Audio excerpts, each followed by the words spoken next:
change according to the situation. Yeah? So part one, first I will introduce the SULAM. Okay, just in case for those who have not yet known what is SULAM, or for us who have done SULAM, but this is just going to be a refresher. Okay, so I will then straight away, oops, sorry. Dr. Najwa call. Should I answer? Cik Muaz, saya ada masalah ke? Participant boleh dengar ke? Boleh dengar doktor. Okey. Bila bos CETL call, saya terkejut lah ni. Ada apa-apa ke? Okey, kalau ada masalah let me know. Okey, yang kedua saya akan terus ke high impact SULAM. Okey, yang saya akan ambil sedikit from my experiences, also from other sources, as well as my experiences as the director of Pertandingan SULAM Innovate. So I'll just bring some of the 3 case studies for us to discuss. And then I will straight away go to closing. Closing here meaning Q&A. Okay, if there are questions, maybe some of the questions directed to course design and assessment, let me know. It's okay. I have the slide here, and you also have it. Cik Muaz already distributed to you, so we can always discuss. Yeah. So I hope that this is a sharing session, and I would like it to be interactive if possible. Okay, let's go to part 1, introduction to SULAM. Just a refresher. SULAM stands for Service Learning Malaysia, University for Society. So the main keyword there in SULAM is actually service learning. Okay, service learning is quite different from community-based learning, but we'll talk about that later. And officially, the Ministry of Higher Education launched it on 13th of April 2019. Okay, and since then, it has been one of the national agenda for MOHI. Okay, so they are, if you are not familiar with, they are SULAM coordinators in each university, and there's also Jawatan Kuasa Strategic SULAM at MOHI level. Okay, I'm also part of the Jawatan Kuasa Strategic. I think Dr. Hafiz from USIM also one of the members. Okay, why or how does this SULAM come? Okay, it actually has been talked about or discussed in the Malaysia Education Blueprint 2015 to 2025 in bracket higher education. Okay, so SULAM has been actually related to shift number 1, which is enhancing the curriculum. Okay, if you notice that shift number 1 is to produce holistic graduates. Okay, so SULAM also under shift 1 has been listed as one of the 10 HIPs. HIPs is high impact educational practices. Okay, it started with 10. Okay, but when people talk about it, it became 12, 13. So we are going to discuss this also. So we'll say that punca kuasa. Okay, kalau yang berkhidmat dengan yang administrators, you know that the punca kuasa are from the Malaysian Higher Education Blueprint.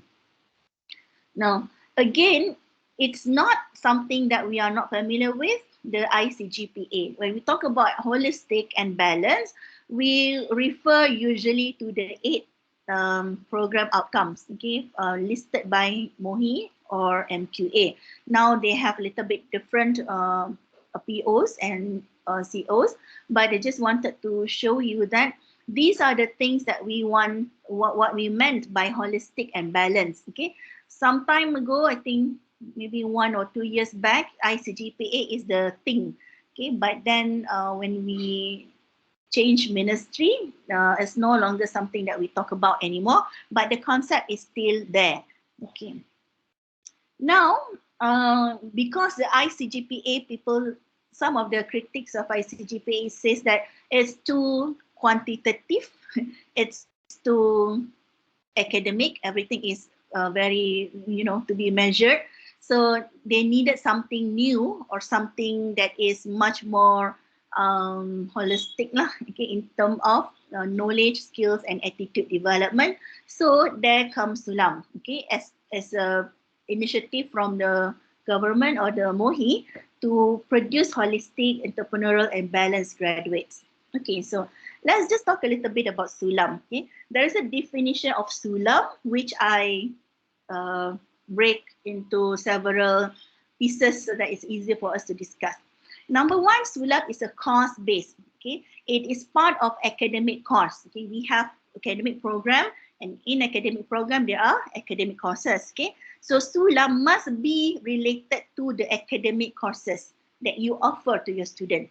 So that means it is a credit bearing educational experiences, meaning that there must be a credit attached to that course. Okay. Number three, which students participate in the structured service activity. And that means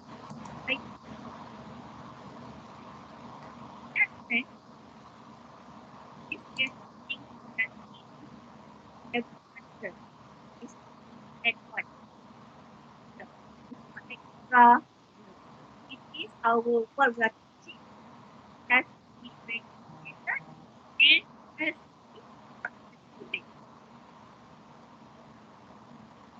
The students will reflect on their service activity and experiences. So guided reflection is very, very important component in SULAM. That's why they put it in the definition. Without the reflection part, it cannot be considered as SULAM. Okay, because one of the key component is reflection from the student. Okay, students reflect on their experiences when conducting the service and also to relate to the desired learning outcome. So that's why it says guided reflection, because it has to be related to the learning outcome of the course. Okay, it doesn't matter whether your course is SULAM as a standalone course, which some university like in my Faculty of Education we have standalone course, or it is embedded in one of your course learning outcome. Maybe you are from Faculty of Medicine, Dentistry, Science, Social Sciences, Business, and so on. Okay, whatever CLO that is related to that course or the service, the students have to reflect on the learning outcome of that course. Okay, and that reflection should allow them to gain deeper understanding of the course content. Okay, and broader appreciation of the discipline, enhance sense of personal values and civic responsibilities. Okay, banyak tu, about 8. Bila kita, when we break it down into pieces, then we know, oh, okay, these are the characteristics of SULAM. Okay, I just wanted to share that some of the SULAM, so-called SULAM courses that I have seen, especially when I was the director of Pertandingan e-SULAM, Innovate 2021, they are not really SULAM. Okay, they are much more community-based because they do not have these components. It has to come together. Okay, so it is not an add-on.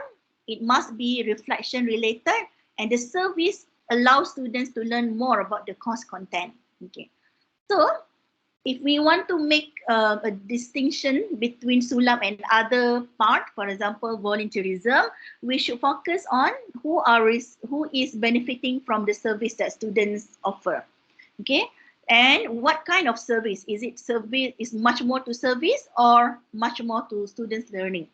Okay, there are several terms or concepts that we interchangeably talk about, and some of us may still not clear how it is related or different.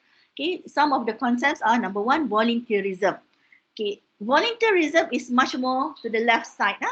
Okay, who is benefiting is much more of the recipient of the service, and the focus is much more on the service, meaning that students provide services not related to their learning outcome, but just to help people. So that's volunteerism. On the other hand, on the right side, internship. Okay, if we talk about internship, students are benefiting from the internship. Okay, not the people that they serve. Okay, and the focus is much more on learning, to strengthen their learning. Okay, whereas community service is kind of related a little bit to the left side, okay, benefiting much more to the recipient and focus much more on the service, and the field education is much more on the right side, okay. Whereas SULAM is the tengah-tengah, in the middle of that fulcrum, if we can say that. Okay, so the students who are involved in SULAM or service learning activities, they have mutual learning experience together with the community. They are not just doing their service for the community, but they learn together with the community. Okay, and they also benefit from the learning outcomes due to the purposely designed SULAM course, and the recipient or the community also benefit from the services that the students offer. Okay, so another characteristic of service learning, we can say that number one, students learn the course content as the result of the community services that they offer. Okay, there is an application of the course content in a community setting. Number three, there is allocation of time for reflection on their experiences. And this is very important. Number four, mutual collaboration among participants. Okay, among participants can be among the students and the lecturer, students and the community. Okay, so mutual collaboration meaning everybody has to take part in that. Even the lecturer has to be ideally part of the project that students are doing. Okay, and number five, I like this sentence. The service is with rather than for the community partner. Sometimes we come to visit a kampung and we offer our services with the assumption that I know better than you. Okay, so that is wrong. Actually, we are still learning. Sometimes the community people, they know more than us. Okay, so in that sense, we should see them as rich people with rich knowledge and skills, maybe practical, whereas our students come with much more theoretical background. So it will be good to combine both. Okay. Number six, there are mutual benefits for students and community. That's the beauty of SULAM or service learning. The students will benefit, the community also will benefit from the experience. Okay. And this is very important. Number seven, actually all is important, but number seven, service learning is done in an area of one's expertise.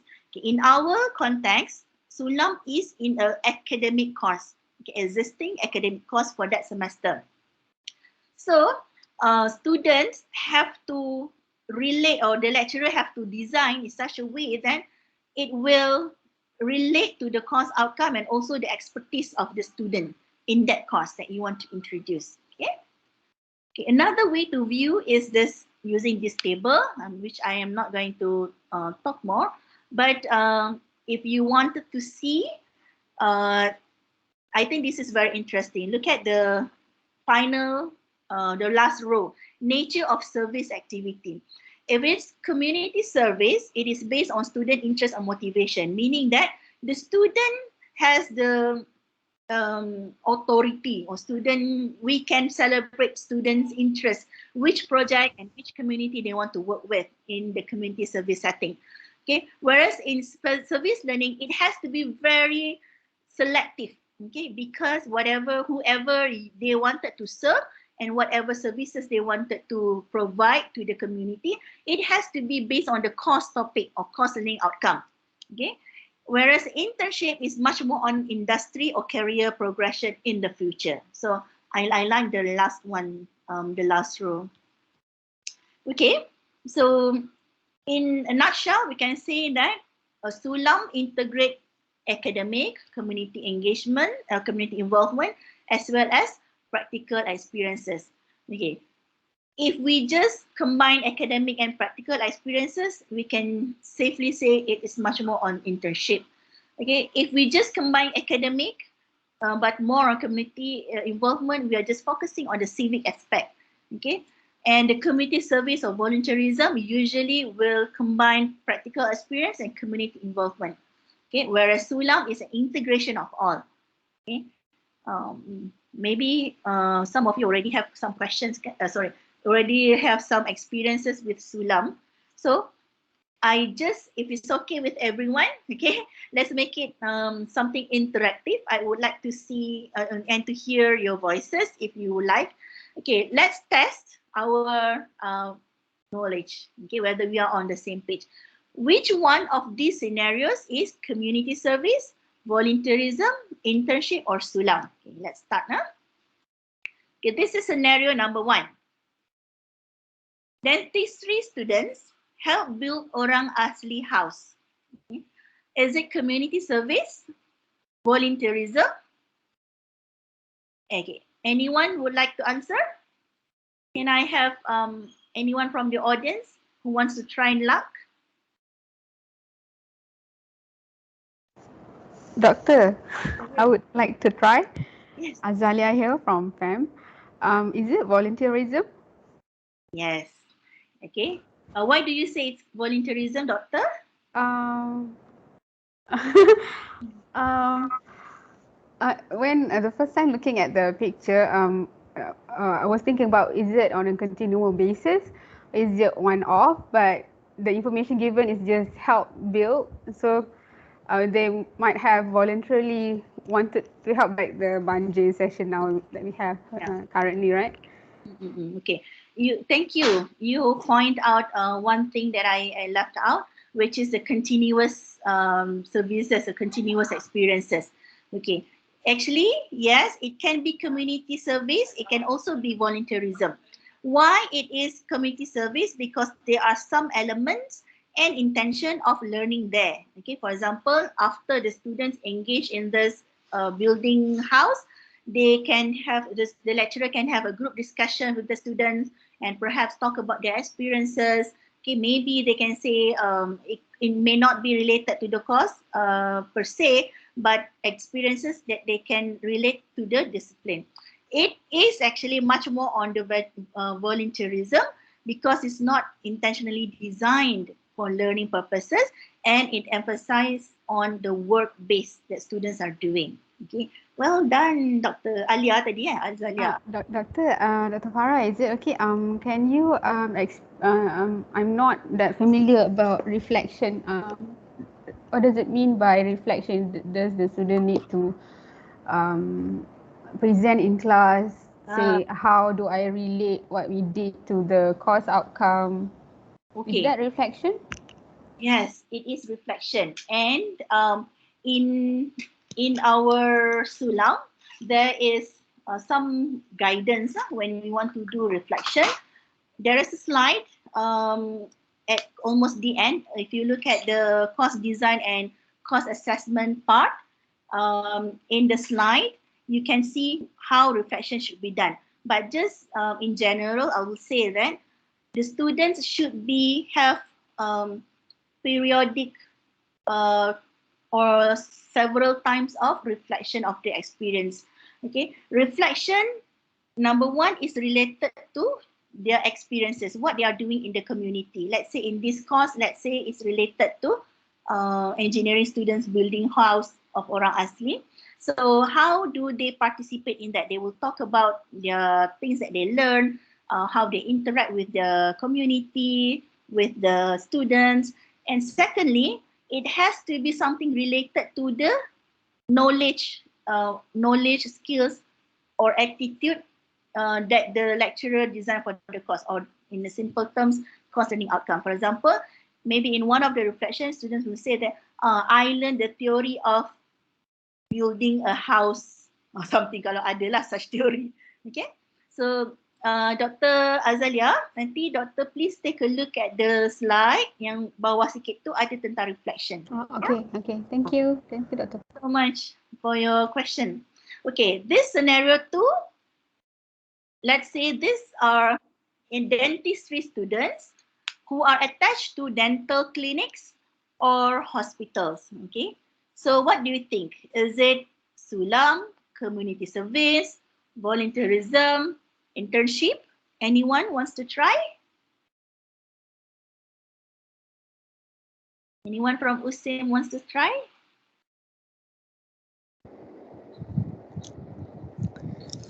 Doktor, Ya, saya. I'm Reski Perdani daripada Fakulti Kepimpinan Pengurusan. I would like to try. I Okay. think is an internship. Internship. Okay. Is there a reason why you say this is internship? Because the student is actually attached to the work environment, Mm. okay, as the students of a dentistry, and then they went through the internship or the attachment with the hospital. Yeah, yeah. I'm not so sure, Doctor. Thank you. I just tried. Apa-apa kita bincangkan. Okay, thank you so much. Yes, you are correct. This is internship. Okay. As we mentioned just now, as also our friend mentioned, internship is something related to attachment with the future workplace of the students. Okay, for example, in this picture, they are dental students. They are dentistry from dentistry education program. So they have this component of internship where they have to do some kind of work that they have learned. They have to apply what they have learned so far in an actual future work environment. So this is internship. Ni, tahniah. Musim terror ni dah dua betul eh. Okay. Wait. And also there's a note there. Internship are for students to gain hands-on experience. Okay.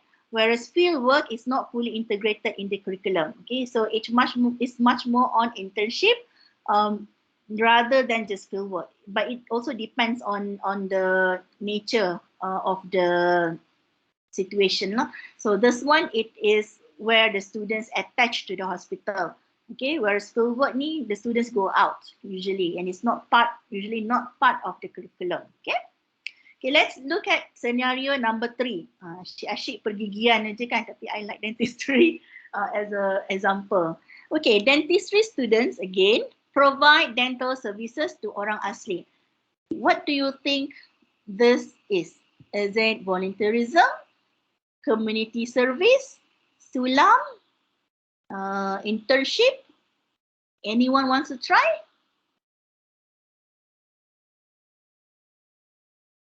Anyone from the audience?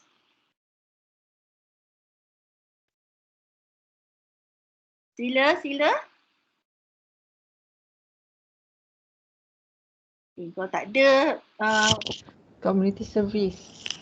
kena jual. Dr. Farah, actually many answer in the chat area, the chat punya box sebenarnya. Minta maaf, I tak nampak sebab dah guna slideshow ni, tak nampak.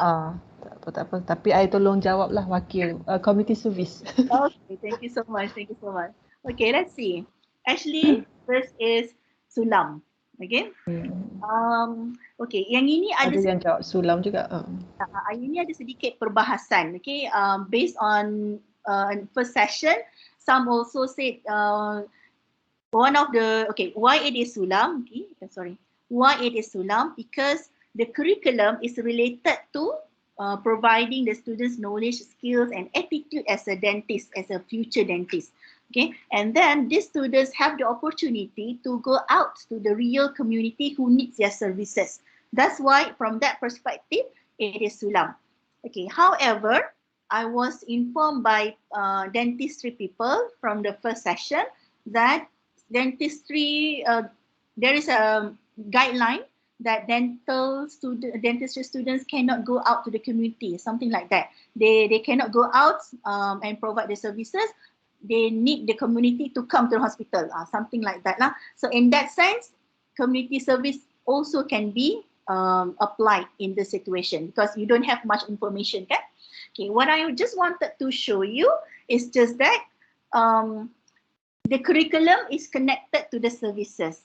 Okay, and the curriculum is something official, is credit bearing, and relate to the services that students are doing. That's SULAM.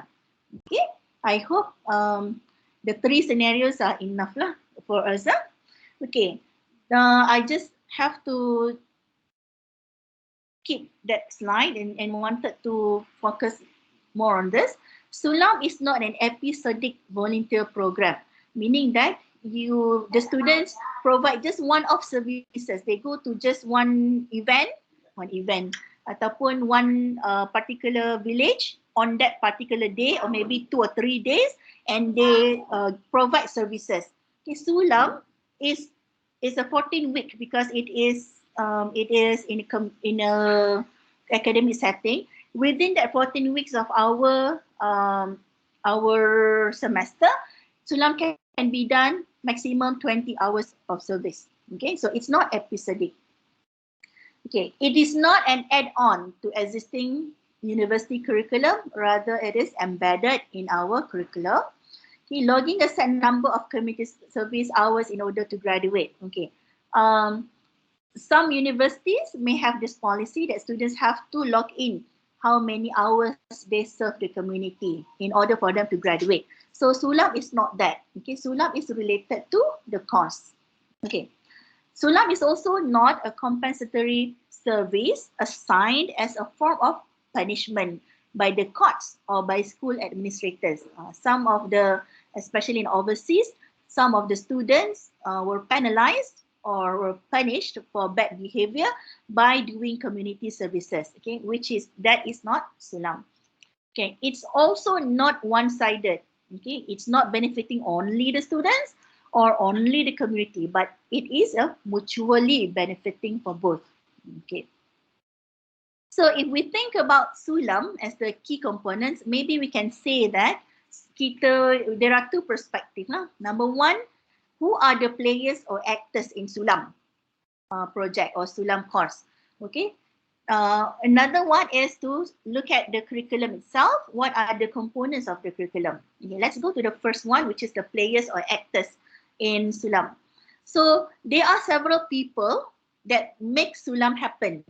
Okay, and those people are important. Number one, there must be students lah. No students, kalau lecturer tu seorang-seorang, dia tak jadi.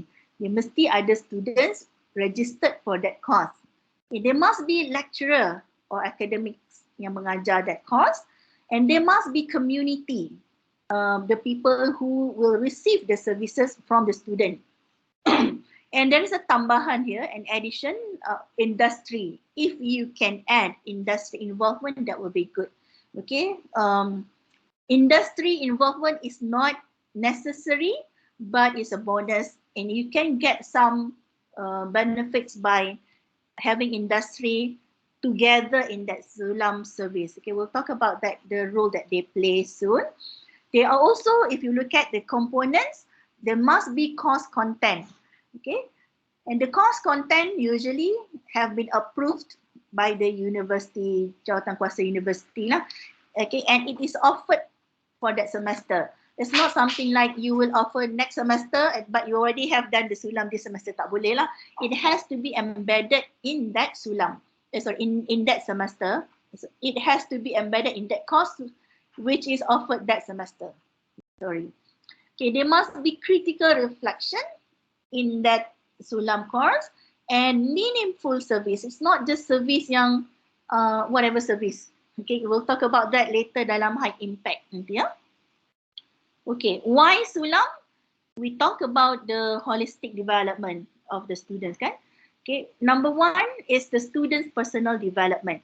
It's not easy for students to get the opportunity to go out and doing services that is related to their own expertise or something that they learn in the class.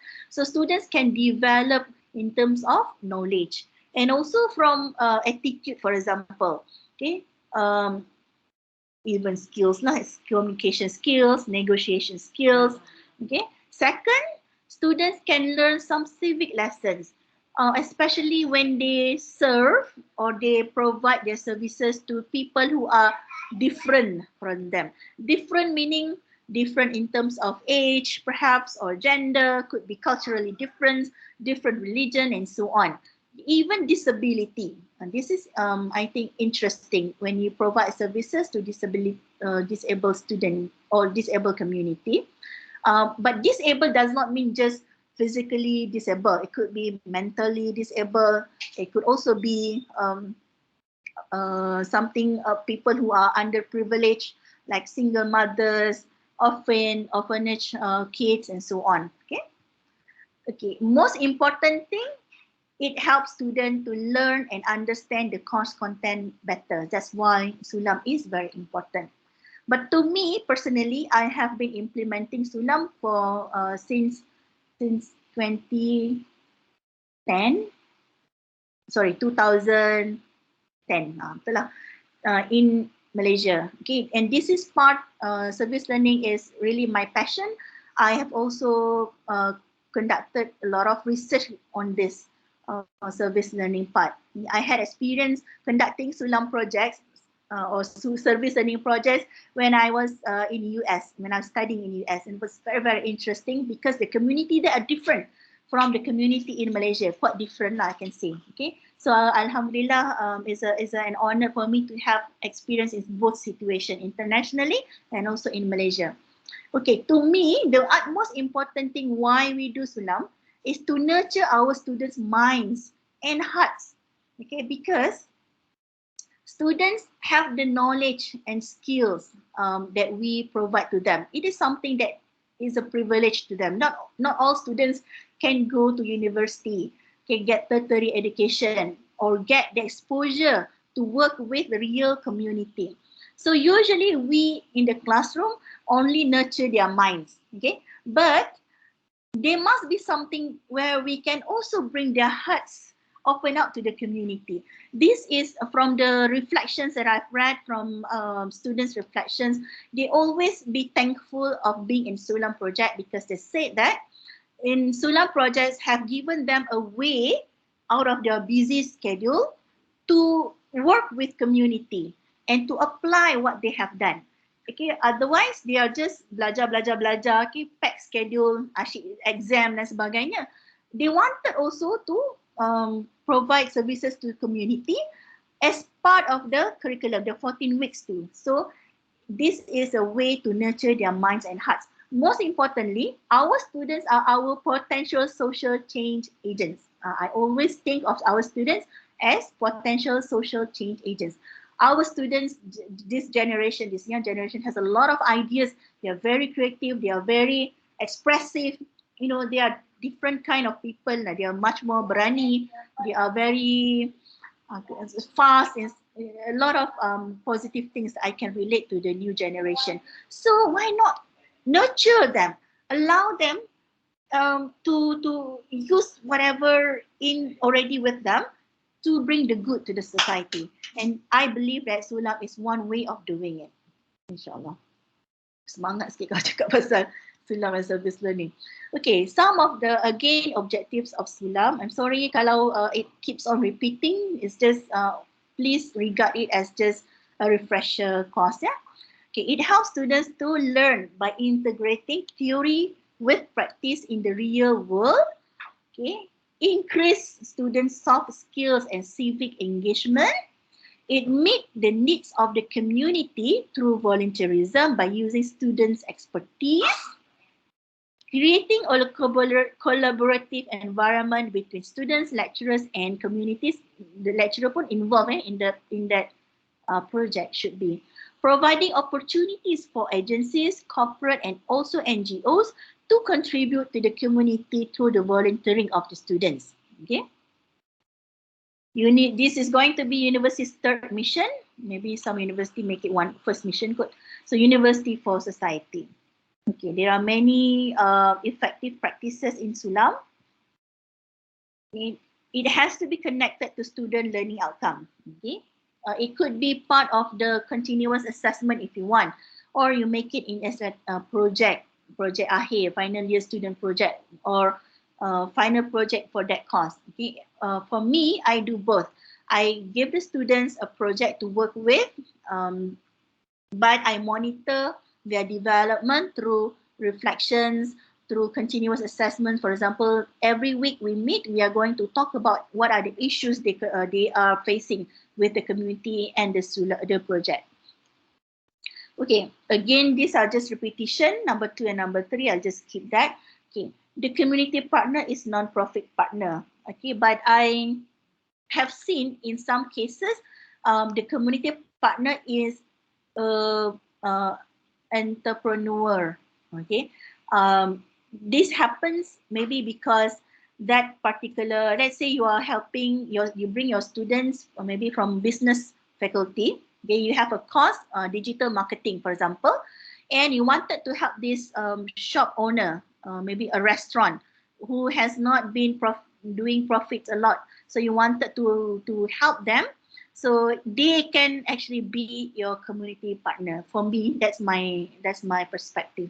Okay, so the students can help the owner, educate the owner to do digital marketing.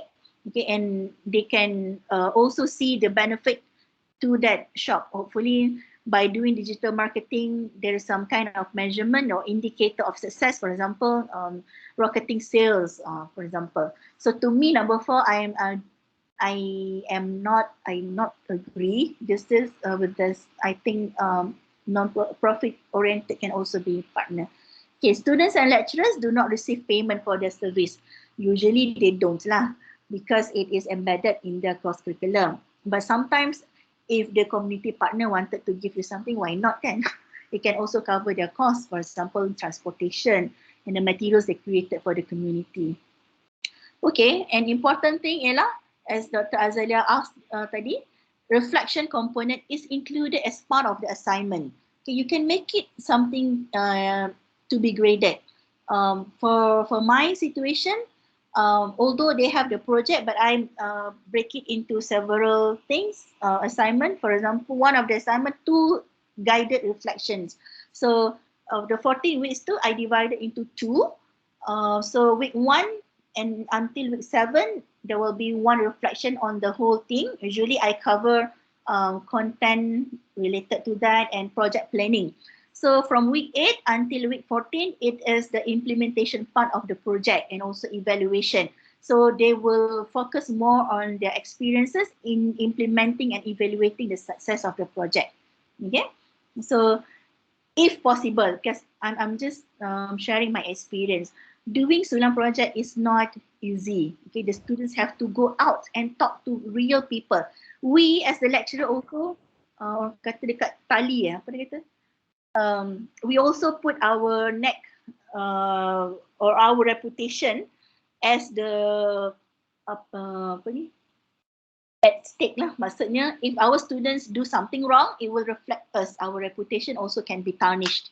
Okay, so that's why it is, I would suggest everyone, every lecturer, ambil berat and seriously involved with the students' development. Try to monitor, make it success. Don't let them terapung-apung, terawang-awang, keseorangan. Okay, help them with whatever you can. I have written several articles on SULAM and also my experiences with two other contacts. Okay, I one from Malaysia, one from USA, and one from Canada. How we as the lecturers faced the challenges and how we find solutions when we conducted service learning projects. Okay, ada dekat dalam references section in the slide. Nanti you all can take a look, yeah. Okay. I wanted to say something but I forgot, tak apalah. So students conduct significant number of hours serving the community partner. It is recommended in the SULAM playbook, which I will share later at the end of the session. 20 hours is recommended. 20 hours minimum or maximum, it depends on you. So ramai yang tanya, 20 hours nampak macam banyak. Okay, sebab you are just meeting them like 3 hours kan per week maximum atau 4 hours lah. Okay, 20 hours ni including students contacting the partner, the community partner, students do the planning, students choosing the project. Okay, those yang outside of the official class meeting is considered as 20 hours. It's not just 20 hours mesti berada di community. No. Okay, it is everything lah. Whatever they do is counted. Okay, the service activities are graded and required component of the course. Okay, if possible, I wanted to introduce approaches to SULAM cepat-cepat, ya. If it's okay with everyone. Okay, there are several approaches to SULAM. Number 1 is called direct SULAM. Direct SULAM is where the students connect with the community partner person to person, meaning there's interaction between them. So the students contact the community partner assess the needs and also provide the solutions for that. Okay, and usually it's a face-to-face lah. Face-to-face here means there is interaction with them. Bukannya bermakna kena jumpa physically. Okay, but there is interaction between the students and the community partner. Okay, indirect SULAM means that the students may not directly working with the community partner, but they are working through third party, for example. One example that I can give is that, let's say this group of students working with agensi dadah kebangsaan to develop an app to educate drug addicts about treatment. Okay, so they are not contacting directly with the drug addicts, but they contact through the third party, which is the agensi dadah kebangsaan. That is indirect SULAM. Okay. Advocacy SULAM is educating people about topic of public interest. For example, now isu banjir, for example, right? Banjir kilat, banjir seasonal dan sebagainya. They wanted to educate people about banjir, what to do, for example. So that is advocacy related or something related to COVID. Okay? It can also be research oriented. Okay? Meaning that if you are teaching if you are teaching research methodology course, it can also be under this research-based SULAM, where you ask the students to gather and present information on areas of interest and need. I'm going to share one winning project from, I think, Polytechnic. They have this research-based SULAM. Okay, in your slides, there are several much more examples of direct, indirect, advocacy, and also research-based. But I just skip because I am excited to hear your thoughts and question and answer if I could. Okay, sekejap. Okay, maybe I should stop now. Is there any questions so far or anything that interests you and you wanted to discuss before we move to the second part? Cik Muaz, ada apa-apa ke daripada chat box tu?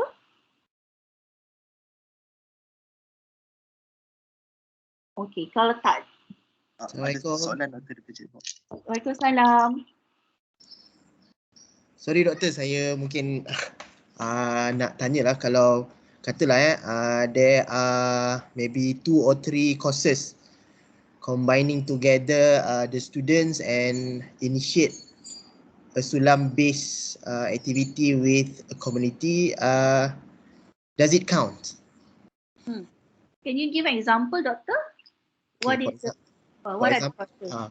For example, maybe in my faculty we have several different courses based on bidang lah. Ada counselling, ada dakwah, and then we have management and so on. So we they explore several schools in Nilai, and then we combine all our students with maybe the assessment lah untuk setiap kursus tersebut, dan kita buatlah bersama-sama. Dia mungkin macam ada redundancy of activities, tapi assessment tu adalah based on each courses lah, tapi dibuat sekaligus. Macam mana doktor? Okay. Okay. Thank you, Dr. Khairul Nizam, for bringing this up. Maybe it could be lah, saya agak, it could also be university courses where our students come from several faculties and they have to they have to be enrolled in the university course. Okay, yang itu pun boleh juga dianggap sebagai SULAM, but you just have to make sure that the course learning outcome is related to the service. Okay, in the context that Dr. Khairul Nizam tanya tadi tu, 2-3 courses combined together, I think it is not a problem as long as the services that the students provide to the community really relate to the course learning outcome. Okay, in fact, I think that it is great thing if you can combine students from different courses to work together on a project, because students then get the experiences and learning from their peers. Maybe you are combining students from engineering with the students from the pengajian Islam. So pengajian Islam students can learn something from the engineering students. The engineering also can learn something from the pengajian Islam. That is great. But as Dr. Khairul, is it Khairul Nizam? Saya nampak Khairul ni je. Khairul tadi. Ya, betul. Dr. Khairul mentioned tadi, the assessment could be different based on the course learning outcome of the specific course that students are enrolled in. In that case, boleh doktor. Even that is something that I love to see. Okay, thank you. I see there's a question from Dr. Muhammad Azrin Nazri.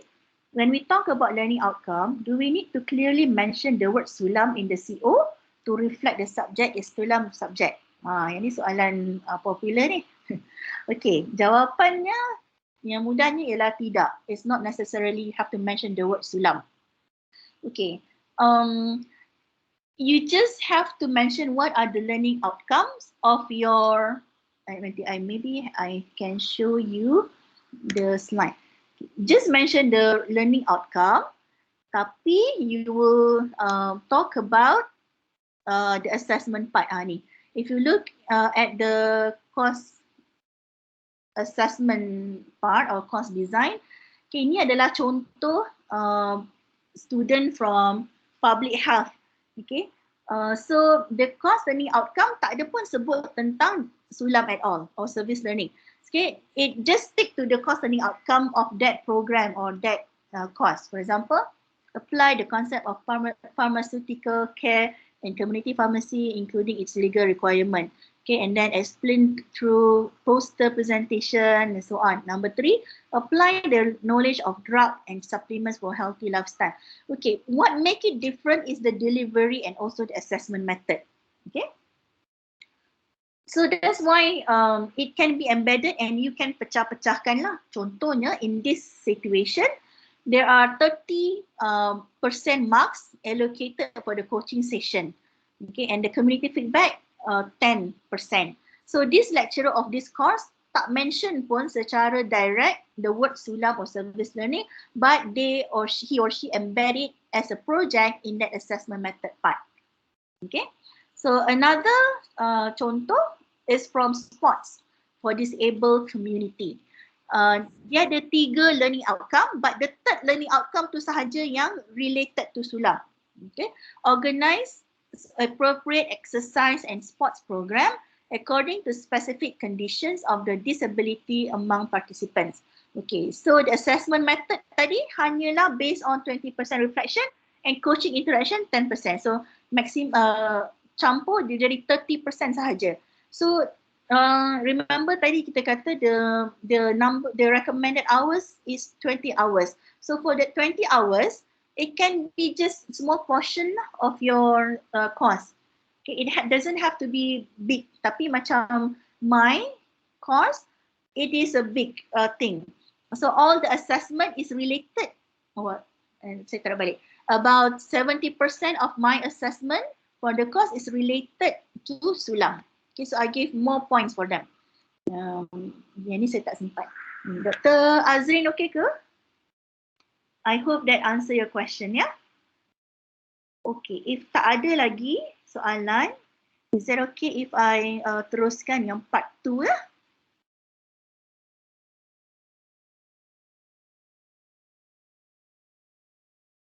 Okay, part 2. Okay, high impact SULAM.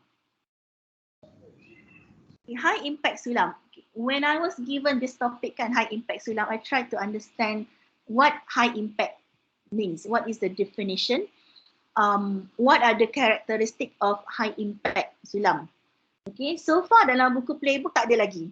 So congratulations to the organizers, CETL, Dr. Najwa and her team for bringing this up. Okay, so what I did is that I look again into the original source of HIPS. Okay, HIPS ni I think most of you are familiar with, high impact educational practices, which originated from Professor George Kuh. Okay, Professor George Kuh. Saya sikit boleh? Prof share screen ke? Ya, saya tak nampak daripada tadi. Hello. Saya Prof. Ingat kata nak tanya tapi macam ingatkan Prof nak cakap. Okay, Prof. Terima kasih beritahu. So masa saya share yang CLO tadi, Ya, tak nampak. Memang nak tengok. sorry kawan-kawan. Okey, saya tunjuk kalau tadi ya, saya kesian pula Dr. Azri tadi. Kita tak nampak tadi. Terima kasih bagi tahu yang ini. Okey, ini yang saya maksudkan tadi. Sekarang dah nampak skrin ya? Belum Dr. Farah. Belum Prof.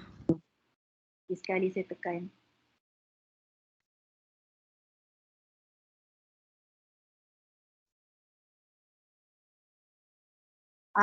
Bolehkah sekarang? Boleh nampak? Okey. Okey, saya slideshow. Ini saya cakap tahu pun orang tak nampak slide, sorry ya. Okay, ini yang saya maksudkan tadi, Public Health Pharmacy Carnival. Dia buat satu projek and the project tu dia pecah-pecahkan assessment grade tadi tu berdasarkan the CLO.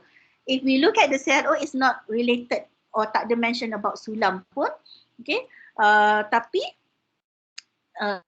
considering this is part of, it is a standalone SULAM course and project, tapi with the embedded in the pharmacy and public health program, they have decided untuk ambil 100%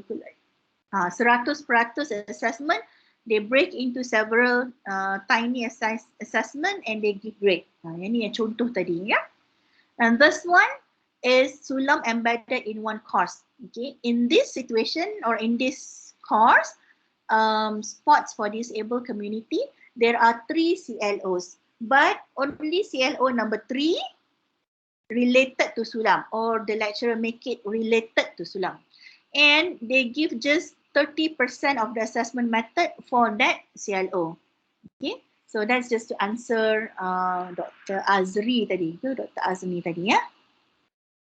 Setiap kali saya escape dia tak tunjuk.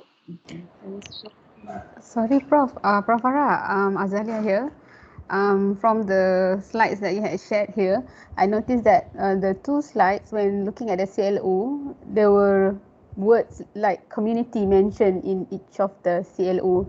So that is also an indication that the course is SULAM subject, because it was mentioned community pharmacy, public/community. Okay. Is it? Great question. It doesn't have to be that way. Tak perlu pun mention sebenarnya. You just have to stick with your project. Saya tengah try cari saya punya course sendiri. Okay, stick to the CLO for your course, but it could be something related. Ada words yang you boleh guna, contohnya at the end of the course, students should be able to apply theories and skills on instructional design. Okay, students are able to communicate clearly the model of instructional design to orang awam, something like that. Okay, ini sahaja kebetulan saja Dr. Azalia. Sebab yang ini ialah number 1 ni, ini adalah saya share screen kan? Tak lagi? Belum. Ini kenapa ni? Sorry. Okay, hanya kebetulan ni saja course ni ialah yang course yang pertama kita tunjuk tadi tu, dia ialah stand-alone SULAM. Maksudnya within that program dia pilih satu course SULAM sahaja. Okay, that's why dia ada perkataan public, community kat situ. And this course ni also from public health, pharmacy. Okay, dia memang perlu melibatkan public. Okay, dalam contoh yang kedua ni, SULAM is embedded in that. So daripada 3 CLO dia ambil 1. Tapi kita boleh nampak kat sini, dia ada kata organize appropriate exercise and sports program according to specific conditions of the disability among participants. It could just stop right there, dia tak perlu letak perkataan community pun. Participants could also be siapa-siapa sahaja lah for that particular course. It could be peers, among family members dan sebagainya. Tapi this lecturer chose for the students to give the service to the community, actual community. Okay, saya tak jumpa saya punya file ni. My course also, I'm teaching instructional design. theories, models, and application. In one of the CLO, I said, I purposely write that students be able to apply the concept and the ADDIE framework in the implementation of their project, something like that. Okay. Saya harap menjawab soalan doktor tadi ya. Ya, ya insyaAllah. Okay. Kita pergi part 2 sekejap.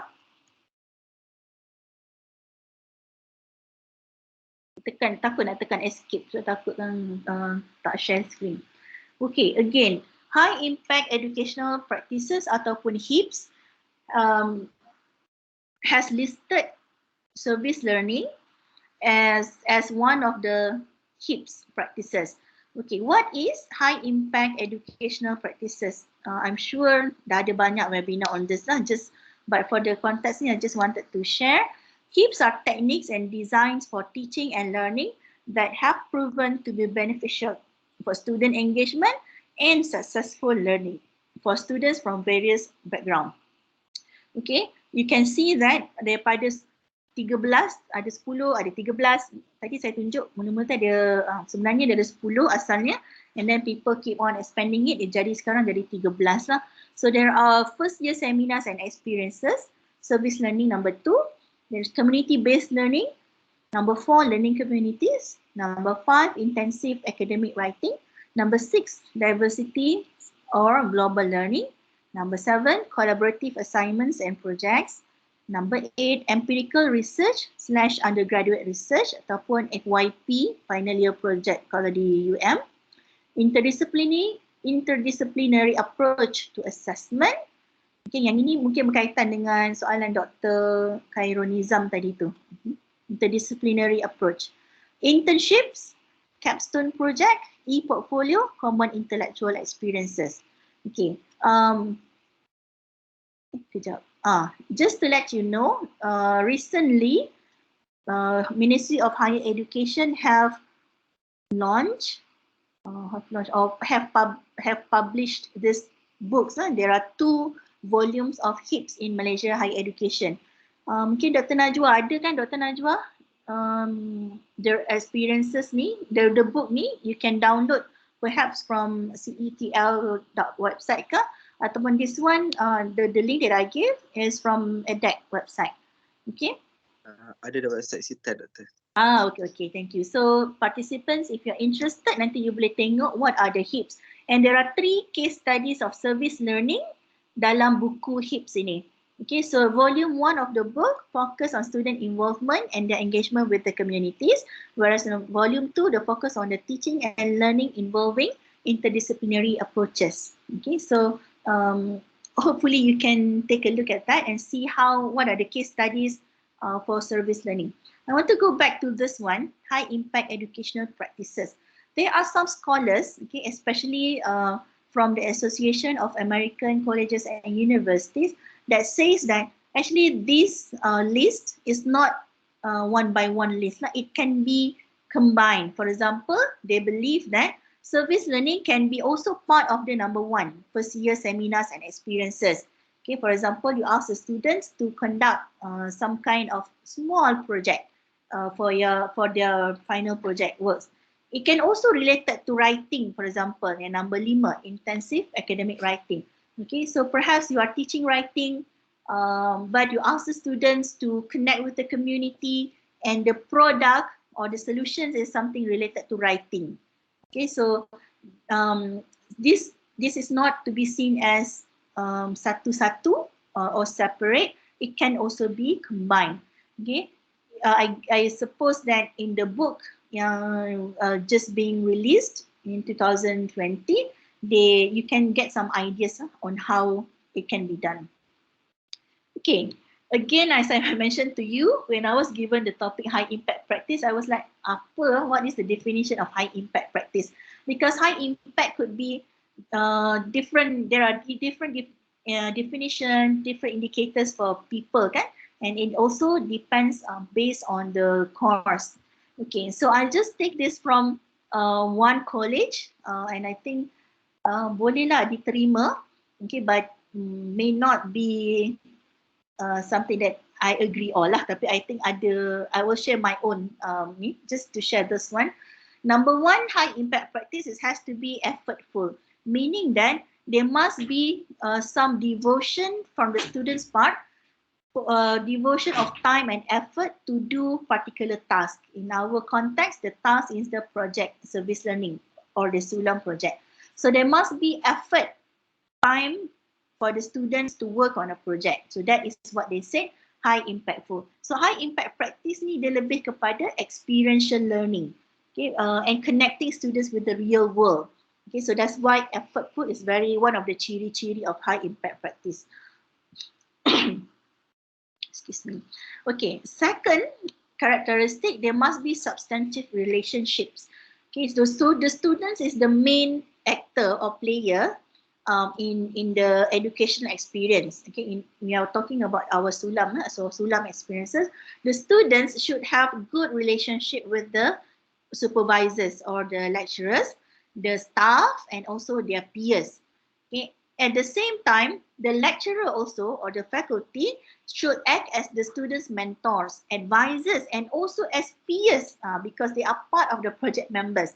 What should they do? They should share their intellectual interest and commitment to see the students succeed in their educational experience. Okay, number three, there must be some kind of diversity that students can experience for high impact practice. Okay, this one can be done through contact with people who are different from them. Tadi kita dah bincang what does different means. Different can be meant as different gender, age, religion, access, cultural background, and so on. Okay? So another thing is rich feedback. The students who are involved in high impact practices such as SULAM project, they should constantly receiving feedback from either their peers or their instructors or even maybe community partners, okay, about their performances. Just to share with you, my practices is not the best lah, tapi I wanted to share with you. I make an effort every week class meeting, I teach master student. So this master student, there are 3-hour weekly meeting kan. So I divided my class into 3 sections. Okay, the first hour is to learn the theoretical part. Okay, and the second hour is much more on the students' activity. Could be presentations, could be discussions, and so on, so that they can learn, understand the first hour content that we have talked about. And specifically the last hour, the third hour tu, memang I specifically make it for discussions regarding the projects. So I am always in the know of what is going on. That is the part that I realize students appreciate so much, and they feel my presence as the lecturer, helping them. Okay, they feel like we are, it's not bukan spoon feeding tapi hand handling. Kita pegang tangan dia dalam belajar bersama-sama. Okay, the first part from what I have seen and experienced so far, mula-mula the first part tu the students very relax saja. Okay, when we did discussions about the project, we talk more about what to do. What are the characteristics of the project that make it SULAM project? So we identify possible partners meaning community partners lah. We think, we brainstorm about what kind of solutions we can give them. So it's much more relaxed. But second half of the semester tu, our discussions much more tension. Dah banyak stress, a lot of issues. For example, there are also conflicts between the students and also the community partner. For example, in one of the project, my students have a project with an NGO talking about health for young HIV/AIDS lah.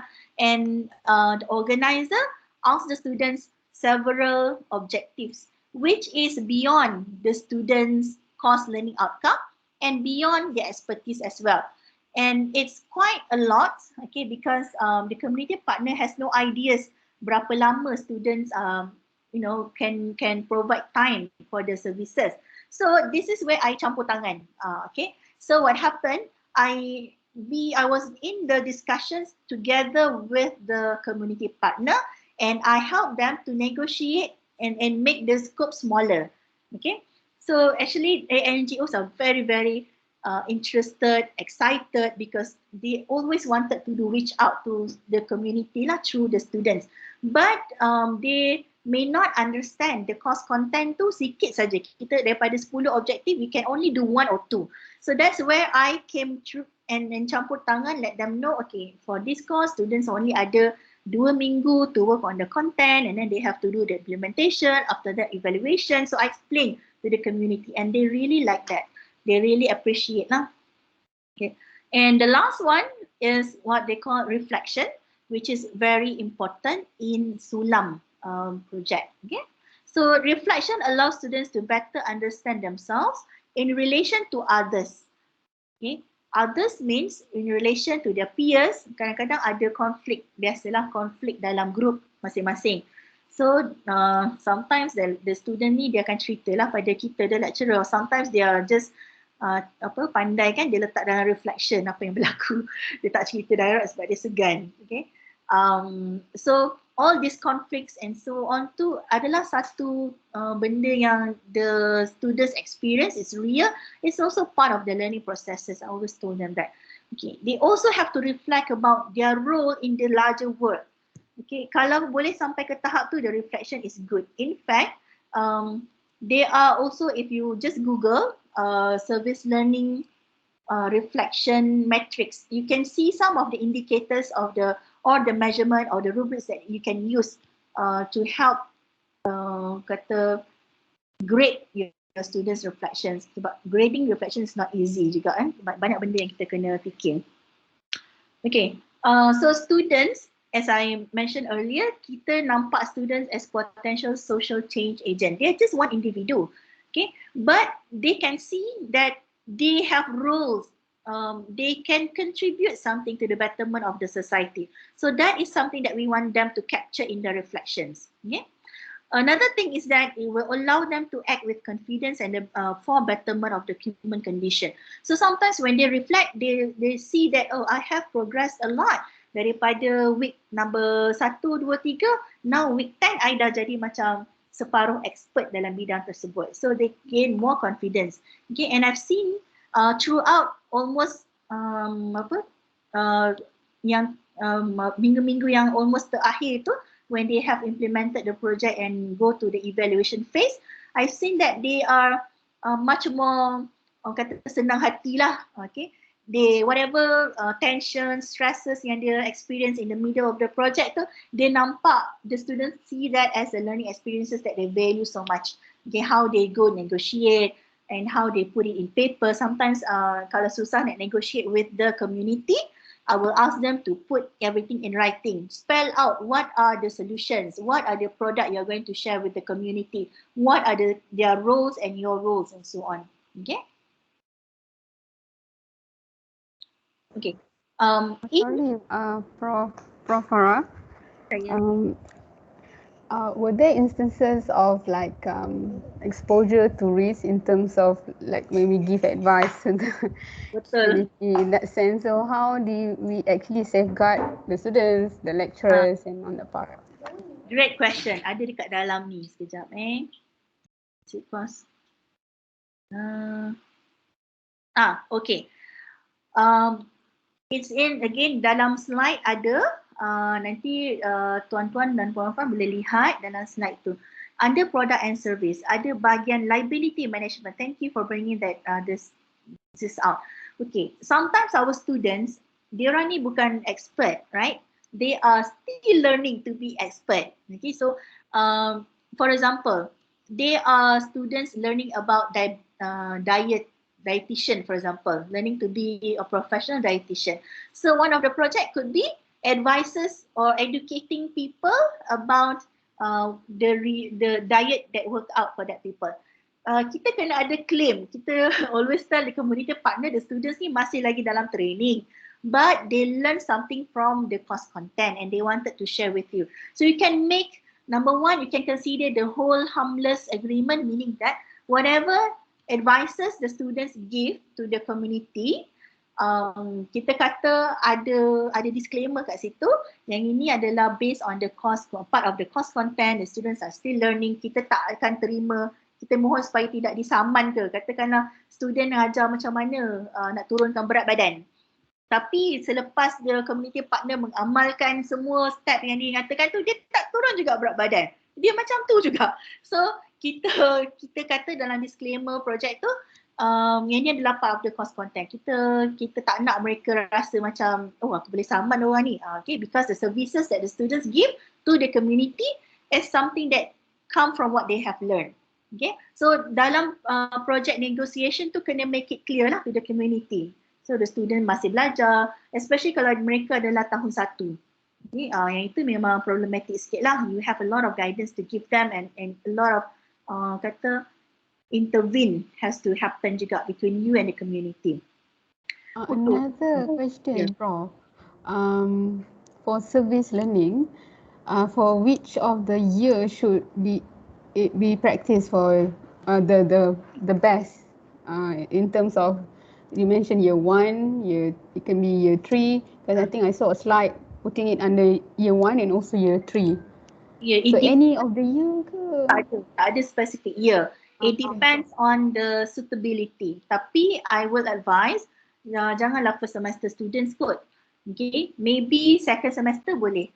You can start with that. Sebab first semester student ni, there's a lot of things that they have to do, like adaptation to the campus environment and also the assessment method. They are also still mencari-cari arah kan. They still don't know what is going on. Maybe they also don't have resources. For example, dia tak ada duit pocket yang mencukupi. Sometimes when we do services, there are some hidden costs. For example, students kena ada transportation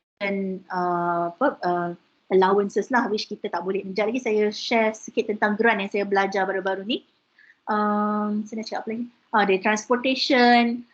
Sometimes dalam education, they have to come up with educational materials, printed materials, board game. Sometimes they do apps. Those memerlukan cost.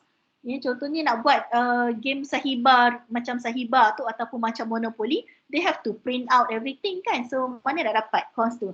First year student memang susah lah nak dapat. If the students can help, will be good. I would say jangan lambat sangat. Jangan throughout tahun 3, tahun 4 tu macam agak lambat sikit lah. Kalau dapat pertengahan will be good. Maybe semester 2 atau semester 3, semester 4 will be good. Why? Because we hope that kita mengajar hanya satu course for that semester kan. We hope that our colleagues also will give the same exposure to the student. But when they go to the next semester where project SULAM also being implemented, they can just transfer the knowledge, whatever they have learned from our course tu kepada the new situation. They make it easy for them. Okay, and that will be something yang orang kata berterusan. So they have the exposure daripada tahun 1, tahun 2 macam tu. Pendapat saya ya, doktor. Tak ada dalam mana-mana buku lagi. Okay. Saya pergi balik ke slide tadi ya. Okay. So high impact practices in SULAM. Okay, I took from Professor George Koo, who said that it is an investment of time and energy over an extended period that has unusually positive effects on student engagement in educationally purposeful behavior. Well, actually, bila saya baca quotation ni, saya rasa macam ada yang kurang. So saya bring in my experiences and also what I have seen semasa pertandingan SULAM Innovate tu, and then I put it in, I make it into 4 components. I think that high impact practices in SULAM can be based on the students, faculty, community and also project. Okay, and here they are. Okay, number 1, students. It can be high impact if there are ample opportunities for structured reflections. Okay, it's not just reflection. Tadi saya ingat lagi Dr. Azlia, orang yang pertama tadi tanya tadi. It's not just any reflection. Sebab students kalau tak pernah didedahkan dengan reflection, it will end up just being like diary. Tulis diary apa yang berlaku kat dia, dia cerita. Macam cerita tau. But this is not SULAM reflection. Okay, the lecturer has to give guidance. Exactly what you want from the students. For example, you state that your reflection talk about the conflicts that you experience, okay, and how you solve it. Number two, it must be related to the course learning outcome that you have learned. Number three, development of any knowledge, skills or attitude throughout the process and something like that. So you give them some guidance. Okay, sometimes I also share, I kata winning reflections from previous students, tapi I don't do this selalu lah. Sebab student ni bila kita bagi dia sample of reflections tu kadang-kadang dia suka copy paste. So jadi macam tak original. Okay, so now I just focus on giving them the indicators of good reflections. Okay, and also if you have, rasa macam tak seronok pula tak tunjuk ni. Sekejap I have created rubric for reflections grading ni. Saya cari sekejap. Okay. So you can share with them the reflection grading tu so that they know what is expected from them. Mana ni ke rubric?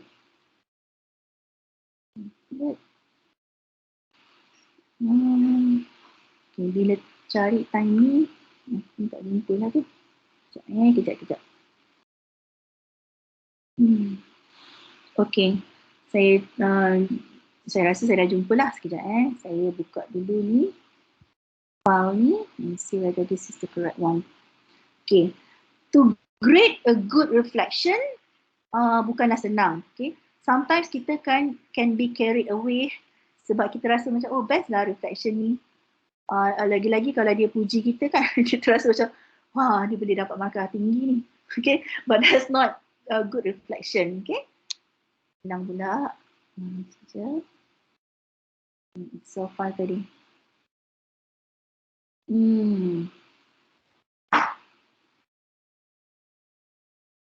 Cik Muaz, kalau saya terlepas masa, terlebih masa, tolong bagi tahu saya ya.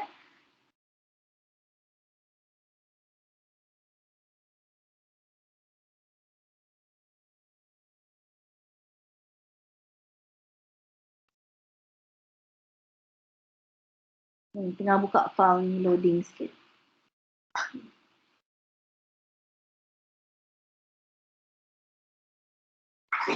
Okay. Share Excel.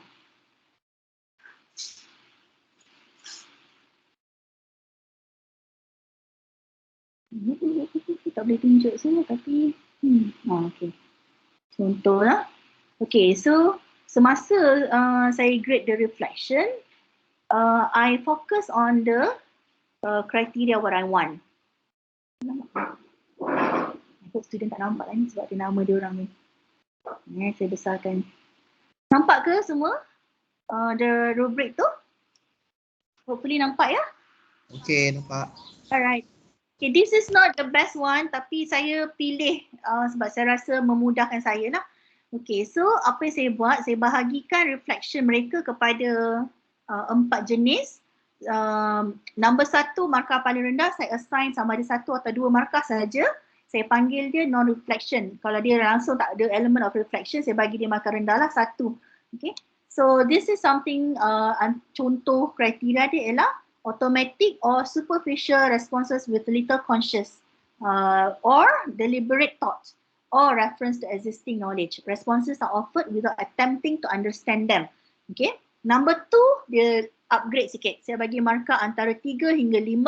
I call it understanding. Meaning that the students are able to make use of existing knowledge yang course outcome tadi without attempt to evaluate or appraise the knowledge. Or the students demonstrate understanding of the course content but does not relate their experiences or personal reflection.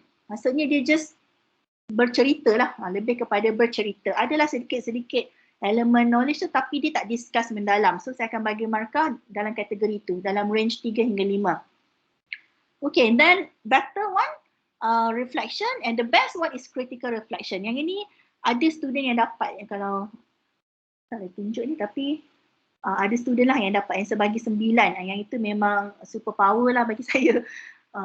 Terror lah tu. Dia pandai menulis. Okay. Saya kena delete lah nama dia. Bahaya. Okay, so yang saya suka ialah critically reviews existing knowledge. Okay, meaning that whatever theories ke yang kita discuss dalam kelas, student tu ada letak dalam reflection dia. Okay. Questions, assumptions and articulates new perspective as a result of experience. Okay, sometimes dia kata contohnya saya ajar ADDIE model for framework. So dia ada sebut tentang macam mana dia buat need analysis for the project. Lepas tu dia kata dalam saya pun ada projek di tempat kerja saya as a teacher. I also use the same need analysis to do it with my students, to understand my students' problem before I create solutions for them. Yang itu memang saya bagi markah best lah, markah antara 9 hingga 10. Okay, kriteria yang kedua, connection to academic concept. Hampir sama lah macam yang tadi tu. Okay, this is very important to me.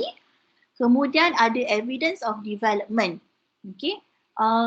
Dari segi evidence of development, saya lihat dia sebagai ability to articulate transformation of their perspective about themselves. Maksudnya tentang diri dia. Kita tak naklah cerita tentang community partner dia sahaja. Kita nak impact on them. So saya looking forward for something yang cerita tentang bagaimana the pengalaman with the service learning project have resulted in some kind of impact to them.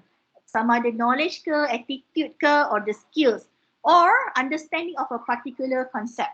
Okay, dalam course saya tekankan civic-minded professional. The students are considered as civic-minded. So they are potential change agents. So I'm looking for, bila dia tulis reflections, so I'm looking for something that says, I think I can be social change agent. Macam tu lah the like. Okay. Okay, yang ini memang mungkin tak penting lah to some of the lecturers, tapi saya memang looking forward for this. Description of conflict or disorienting dilemma. Okay, some students saya bagi markah rendah. Kalau perasan kat sini adalah sikit tu markah 4, 5. Sebab dia tak ada cerita tentang konflik. As if semuanya bagus saja.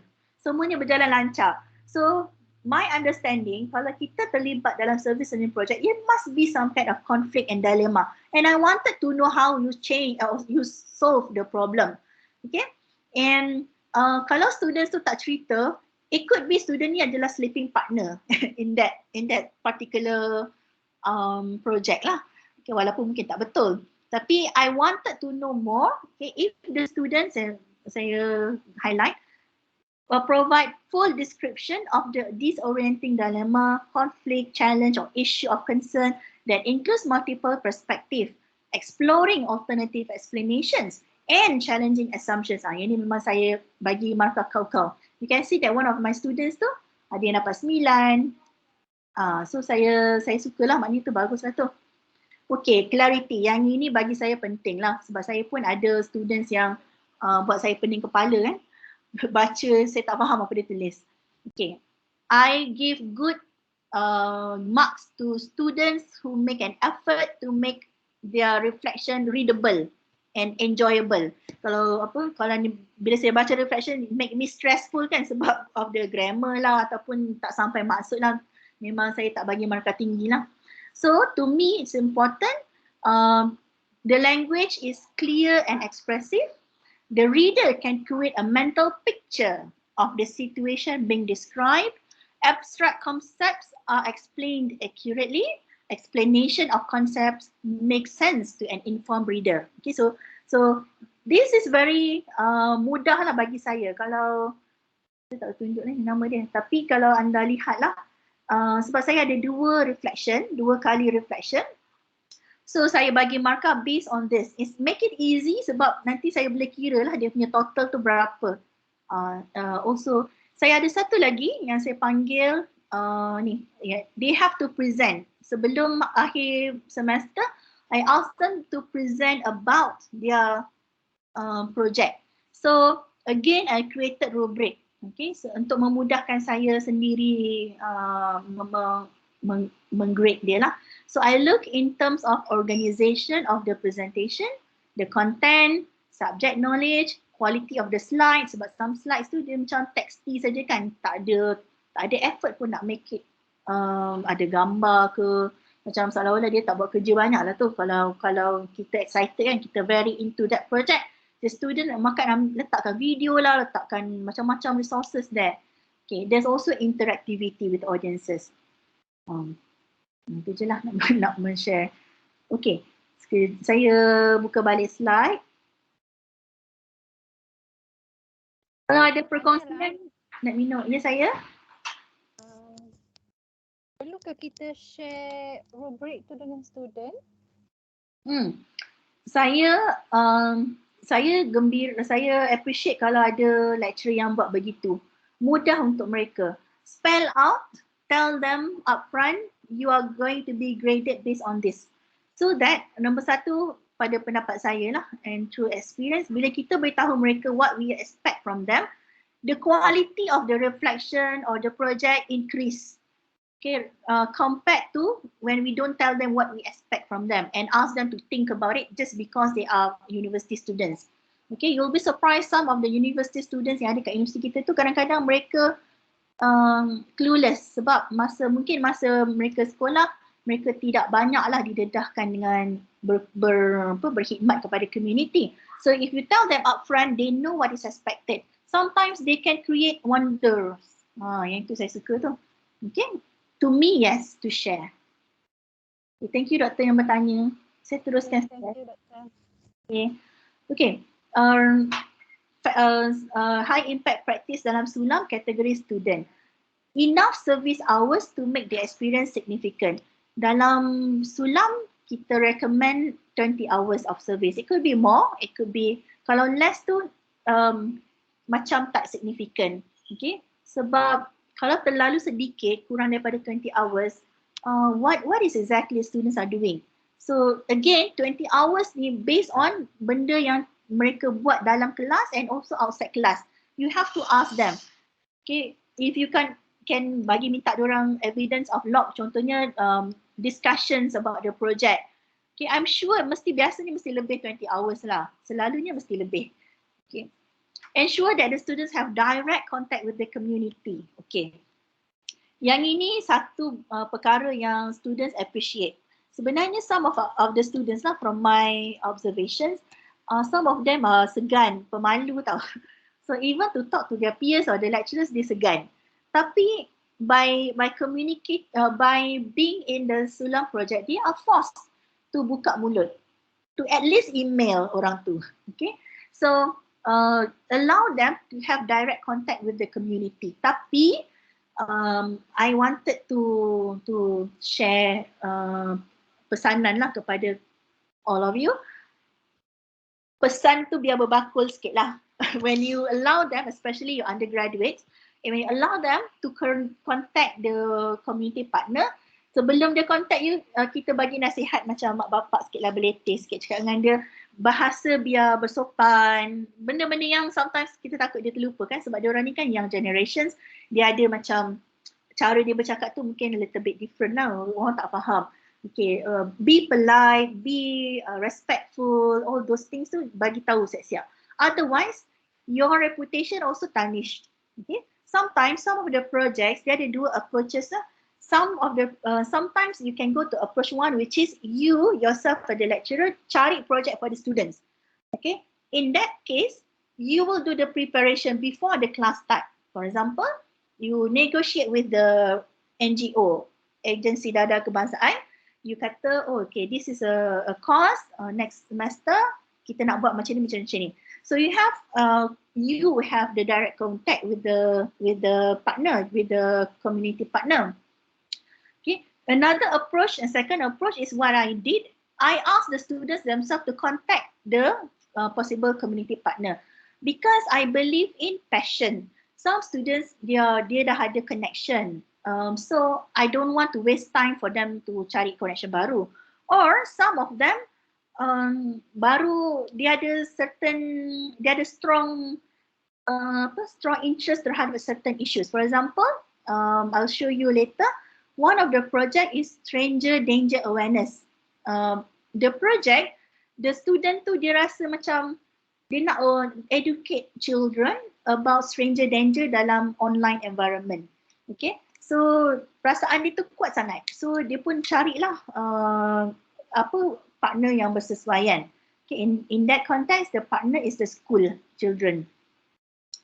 Okay, allow them to have direct contact, and most important thing, the impact of the project on the students' learning. Okay, kita pecahkan the definition of learning, meaning learning in terms of knowledge gain, skills develop, and also attitude. The attitude part is yang paling susah. Kita nak measure, and paling susah kita nak develop. Knowledge and skills saya rasa mudah sikit lah, because knowledge and skills is just sharing theories and then ask them to do some kind of hands-on experience, boleh. Tapi attitude is something that susah untuk nurture. Some students or some of us are born dengan special personality kan. Contohnya dia tu pendiam, ataupun dia tu macam jenis yang tak pandai nak polite dengan orang. But in this course, in this SULAM project, you have to tell them upfront. You are expected to be respectful to the community. You are expected to do this and that, and so on. So where can you get the evidences of this? It's from their reflections. But lagi satu lah, reflections are self-indicator. Maksudnya the students themselves yang write. They can be cerita yang best-best lah tentang diri dia, ataupun dia mengangkat bakul sendiri lah kan.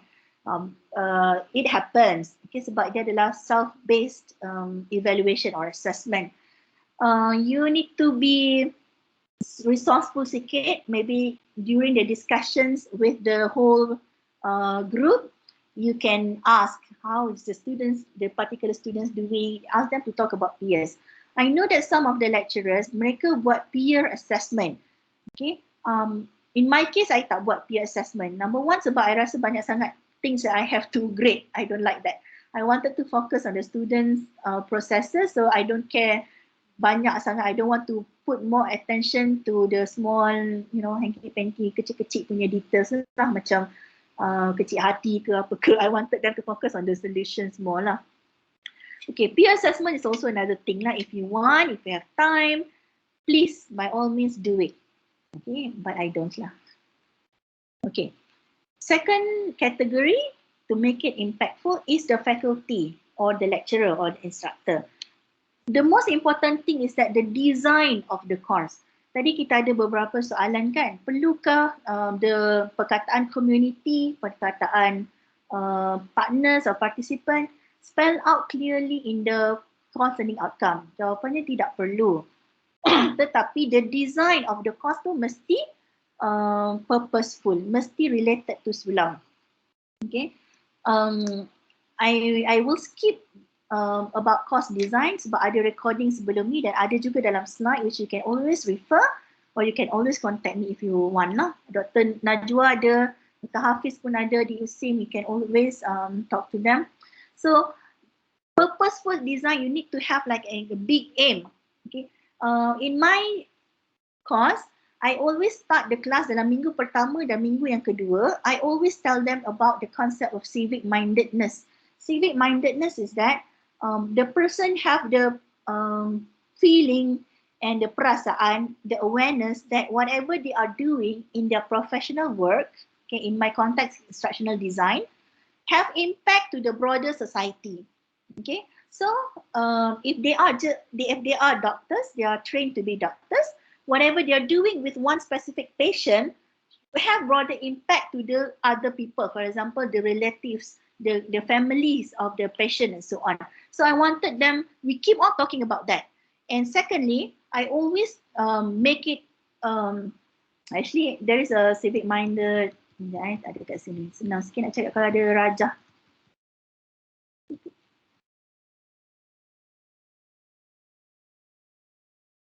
Okay. Okay. So I always ask the student to be aware of the context that they are working on. Let's say their project tu, sebenarnya project mereka contohnya stranger danger awareness that I mentioned to you kan. It's just a micro context, meaning that it's just to expose a group of children in that particular school or particular neighborhood. Okay, we call that micro context. However, Okay, it can reach up to national level. It can be more than that. We call it macro context. Why? Because the materials that the students produce, for example, diorang ada buat e-comic, mereka ada buat website, the YouTube videos that they do and they share online is accessible to other people, as well as the curriculum or the program that they develop, they put it online, so the materials are accessible to other people. Who knows? Other people from Russia, Ukraine ke, apa lagi yang tengah hot sekarang ni, UK, US ke, Afrika ke, mana-mana part of the dunia use it. You don't know. So if that people are using it, so you got the second, you have impact to the world. So I wanted them to really think and make the project very quality so that other people can also benefit from it. Okay, so sustainability of the product is very important. So if you are interested to know more about civic-minded professional, in my context, I work on civic-minded instructional designers. I have listed 4 components what make a person professional civic-minded. Ada kat sini. You are interested, kindly boleh baca dalam British Journal of Educational Technology ya. Balik sini. Sorry saya cakap banyak. Cik Muaz, kita ada masa lagi ke? Cik Muaz? 2 minit lagi Doktor. 2 minit? 20. Apa? 20 minit. 20 minit. Sorry. Lagi. Okay, the project. Okay, this one banyak kepada pertandingan SULAM, SULAM Innovate 2021 yang kita buat pada tahun 2021, tahun lepas. And this, I think, is satu project yang sangat-sangat bagus, di mana kita was surprised. I think kita dapat 800 participants, meaning that 800 projects from people all over Malaysia.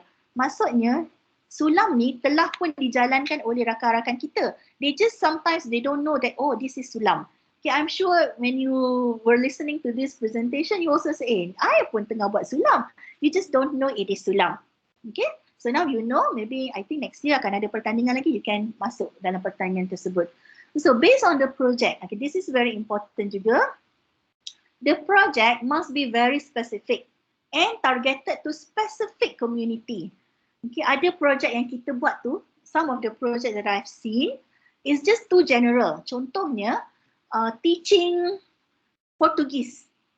Okay, the students in the Portuguese language course wanted to teach the basics of Portuguese language through video YouTube. Okay, but it's a good thing, tapi there is no specific community. Okay, you cannot argue that people who visit your YouTube videos are considered as your community. It cannot be communities, but community must be very specific. You have to analyze the needs first. Unless the video that you created and you shared in YouTube channel tu is addressed for specific community in Kampung Pasir Panjang, Kedah, for example. Kalau ada lah, itu hypothetical je ya. So it's very specific to that community. But on the same time, it can also be reachable, accessible to other people selain daripada community tersebut. That's what we meant by Project SULAM. Okay, must be practical solutions to the problems. You have to analyze the problem and there must be practical solution, not just solution. Contoh, some of the projects that I've seen from the pertandingan, they created app for specific community in certain villages or certain B40 community. They did not analyze the condition of that people. Orang tu dia tak gunakan, dia tak ada storage yang banyak dalam phone dia tu satu. Yang kedua, dia tak ada internet connection yang bagus, dia just guna prepaid untuk top up. So meaning that the top up prepaid tu hanya guna for communication. How can you design something yang orang tak boleh guna, your specific community tak guna? So it is not practical. Okay, so it has to be really thoughtful design when you want to create the project. No? Okay. Perkataan ini panjang, product based, usable, reproducible, reusable, larger scale, tapi yang penting ialah dia sustainable. Sustainable means that I ada satu article in the references section of this slide. You can refer to it.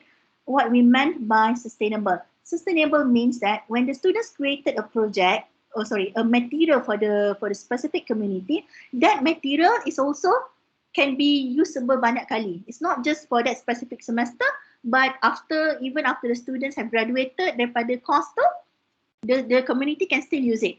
Or other communities that have similar problems can also do it. So online is one way of sharing, making the project sustainable. Okay, original and novel ideas, it doesn't mean that kita kena come up with something new. It just simply means that no plagiarism. Sometimes kita nampak the students maybe they wanted quick solutions, so they see I just use this lah. Okay, there is when they just use existing without making or alter or modify things in that particular material, kita tahu it's not meant for the specific community. Okay, so kita tak nak kita want novel ideas if possible, creative and innovative. And this one is bonus, potential for commercialization. Yeah, I can cerita banyak lah pasal ni from my experience yang tak berjaya. You can learn from my experience. Okay, my students, every semester when I teach the course, we produce a lot of educational materials meant for specific communities. One example is interactive book ataupun sekarang kita ramai orang panggil busy book for children. Okay, and also board game. Okay. I try to commercialize it. I wanted the product not sitting on my rack, rak buku saya. I wanted it to go out to the community. It has to be used by other people. Kalau boleh saya nak jual kat Shopee ke, saya nak bagi kat sekolah-sekolah ke. Okay, so what I try to do is I go to companies yang I think related to that particular materials lah. Sad experience, there are some costs that I have to bear and I don't have grants to support that. Okay, most of the companies will say, if you want, we can do it for you, but you have to pay upfront 10,000. Mana nak dapat 10,000? So akhirnya kat situ sajalah, dekat rak saja. So I ask my student to do two things. If they create a material, it could be printed boleh, ataupun something tangible, but try to also bukan or try to also make it soft copy available. In that sense, saya rasa gembira lah sebab the soft copy version can be used by other people. Okay. If you can get collaboration with industries, government agencies and NGO, yang itu perfect, yang itu best. For the context of pertandingan, we wanted evidence. We want to see your letter of interest from the company or the agencies, and kalau lagi bagus, the MOU. Okay, from my experience, I think siapa-siapa yang nak buat service learning or SULAM project in their course, try to use this ADDIE framework. It make it easy for you. Okay, ADDIE framework is one of the instructional design framework. When we wanted to create educational materials for our targeted specific community, we have step by step 5 steps. The first one, ask your student to conduct need analysis first. Okay, ada banyak references lah macam mana nak buat need analysis, but it can be as easy as asking what the community needs. Okay, let's say they have identified a B40 community in certain katakanlah flat di Bangi contohnya. So ask the student to go out and hantar survey ataupun pergi berjumpa interview with the ketua kampung or the penduduk kampung. What are the actual problems? That is need assessment already. Okay, and the contextual analysis means something, what kind of devices they have, what kind of preferred activity they wanted. Okay, from the lecturer perspective yang saya merahkan ya, it is for you to help your student determine the project scope. Okay, from the need assessment, then you can you lah, sebab lecturer ni dia je yang tahu course learning outcome tu apa benda yang related with the project. So from the data that students collected, you can choose which is the best project for them. Okay, that's a lecturer punya role. Okay, design phase is where the students come with the proposed solutions to the problem that they have identified. okay, and also to come up with prototype. In this phase, the lecturer should be able to tell the students or guide the students how the prototype that they are developing must relate to the course learning outcome. Okay, if there is specific theories that they have to apply in the development of the solution or the prototype, you tell them. You go guide them sepanjang mereka menjalankan the SULAM project, you guide them. Okay. Development phase is where the students develop the actual product. Okay, product can be banyak lah. It can be a program for a specific community, program webinar ke, program satu hari bersama community ke. It can be also developing educational materials for them. For example, if your project objective is to create awareness about certain things about banjir, how to selamatkan diri during banjir, for example. So that is considered a product. Okay, so those things are very important. As I mentioned, kalau saya minta printed and also soft copy. And lecturer's role is to oversee the development of the product. Okay, make sure the product tu quality ni ada. Jangan macam teruk sangat lah. Bila orang tengok pun ni ke university student daripada UM, daripada USIM. Kita tak nak lah macam tu kan. So you have to oversee the development of the product. Okay. Implementation is where the students bring the product or the solution and implement it with the community. It could be as simple as having a webinar with the student, with the targeted community students, let's say secondary school students, about the danger of revealing your personal data online. Okay, and I will say, and I will advise to lecturers, try to be with the students semasa perkara tersebut berjalan. I myself try to make an effort. Every webinar they do, I will be there also to support them. Okay, they will feel much more relief. Ada satu experience yang menarik lah. One of the projects that my students did at that time was to educate single women about apa dia panggil lah, harassment, online harassment. Saya tak ingat nama, dia ada specific term. So something about a love scam. So targeting for young women, that time is college students lah, diorang tak ada apa nak buat, diorang semua PKP duduk dekat asrama, so we conduct the webinar with them. Tengah-tengah kita webinar tu, kita was just using Google Meet tau, tiba-tiba kena hack dengan, dia kata dia adalah soldiers of, I don't know, some from negara macam Venezuela ke apa. They hack our Google Meet tu. Dia paparkan video-video yang menunjukkan dia tak suka. And later I learned from the students themselves, while they are doing the materials, they found out there is an organization somewhere dekat luar negara tu yang mengajar love scammers how to do love scam. Macam tu. So it could be something the soldiers yang tadi menyerang kami tu, soldiers from that association lah, that's what we thought.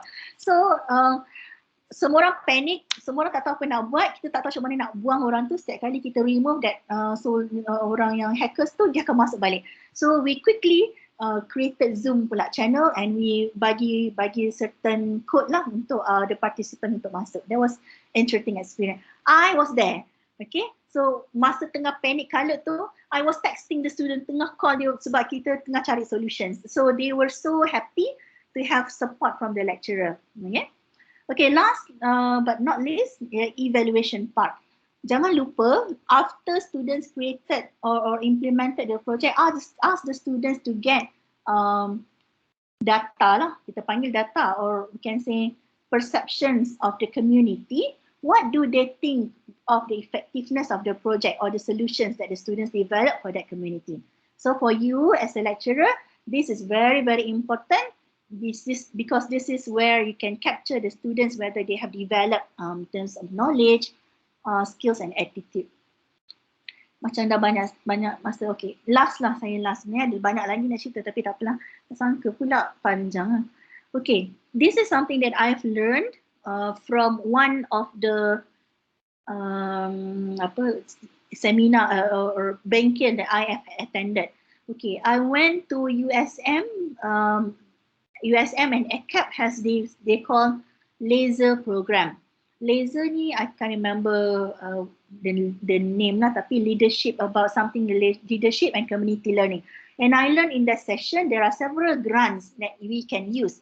Okay, I'm sharing with you sebab saya tahu ramai yang berminat tapi mungkin terhalang oleh kerana tak ada grant lah, tak ada support, financial support. Okay, this is what I jot down from the bengkel. Government agencies, for example, Teraju, they have some grants that you can apply. Translational Research Grants, nama dia TRAM. Yang ni saya tak pernah dengar lagi lah, tapi dikatakan wujud lah. Dana Pembangunan Usahawan Bumi Putra, ni was 2020, tak tahu ada lagi ke tidak this kind of grant. KTP grant is Knowledge Transfer Grant. This is I think quite popular lah di kalangan akademik sebab selalu ada. If I'm not mistaken, di bawah MOE. University for Society, they say also ada small grants, sometimes under the university itself. You want to check with your institute penyelidikan, maybe they have. PPRN, Public Private Research Network, also could be some funding there. Merun, UCTC, saya tak ingat apa nama penuh dia. MOSTI katanya ada, I'm not so sure, but I think it's something related to the companies. Project Happiness Kin Foundation, ini memang selalu setiap tahun Kin Foundation akan buat pertandingan lah, I say pertandingan lah, Project Happiness, they will fund your projects. Yayasan Hasanah could also be having, dia ada juga, dia bukan fund tapi dia macam, dia ada project, maybe you can talk to them or make them part of your partner, industry collaboration. There is a Superb grant, yang ni saya tak pernah dengar, okay, but they say this is part related to company. Company can apply for that grant and you can be together with the company also. Okay, there's also di setiap company there is a corporate social responsibility. Actually, some of the companies they tercari-cari peluang lah nak fund some of the projects that they think related to their business. Okay, and also again university social responsibility. Yang ni saya tak pernah dengar. Maybe some university ada. Okay, last. Okay, for those who are interested about project-based learning seperti SULAM ni is part of alternative assessment. Okay, I just wanted to highlight to you that this book has just been published. Memang mahal lah, tutup sikit tu. Harga dia RM600, nama RM100. Saya pun tak tahu kenapa lah mahal sangat. Published by Springers. In this book, me and my colleague Dr. Amira are the editors, and we have 29 case studies where people means the lecturers all over Malaysia share what they have done in terms of alternative assessment. Most of the alternative assessment mentioned here are project-based. Some of them discuss about the theory that they use. Some talk about the processes, challenges. Some also talk about the rubric or the measurement that they have conducted. I think it is valuable. If you are interested, you can always check this Springer website or contact me. Okay. Okay, tak sempat cerita lah Dr. Najwa and Cik Muaz. I think I stop now and I would like to open up for Q&A if any.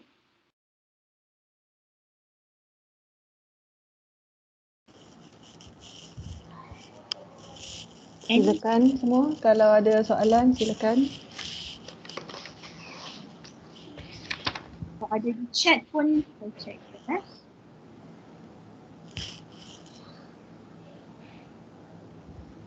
Okey, sementara menanti rakan-rakan lain mungkin berfikir-fikir soalan tu. Sekarang ni we have a framework called Excel tu, yang ada teras, 4 teras tu, dan one of it is care. Adakah care ini kalau dia berkait dengan SULAM juga, if we have this kind of courses that have SULAM approach, can it be considered as using care punya ni community tak ingat pula nama penuh dia, tapi community based lah. Betul.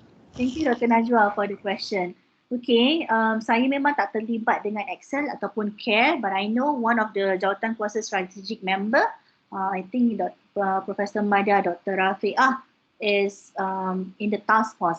But what I understand from CARE ialah it's related to community-based learning, it's related to SULAM, but it's a combination of several SULAM courses and make it a program. Okay, simply said, from what I understood, kalau kita buat SULAM, it is limited to one course kan, course kita sahaja. Ataupun kalau satu course shared by other lecturers, kita satu course sahaja. Tetapi care is much more program oriented, meaning that katakanlah satu program akademik, apa yang ada engineering program. So dalam program tu ada several courses, and beberapa courses dalam program tu menjalankan SULAM, and they are berkesinambungan. They are almost related to each other.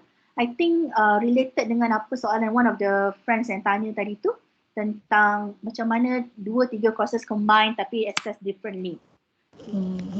So maksudnya SULAM with that kind of arrangement, maksudnya kita actually designing our program curriculum tu ikut care punya acuan lah kan? Ya, betul. That's my understanding Najwa, tapi kalau nak tahu lebih lanjut kena tanya person in charge tak banyak. Tak apa, next week insyaAllah kita akan ada taklimat Excel yang Jerayawara zon selatan. So mungkin kita boleh confirm lagi lah next week insyaAllah. Okay. Di chat ada apa-apa soalan ke? Ada rakan-rakan nak bertanya?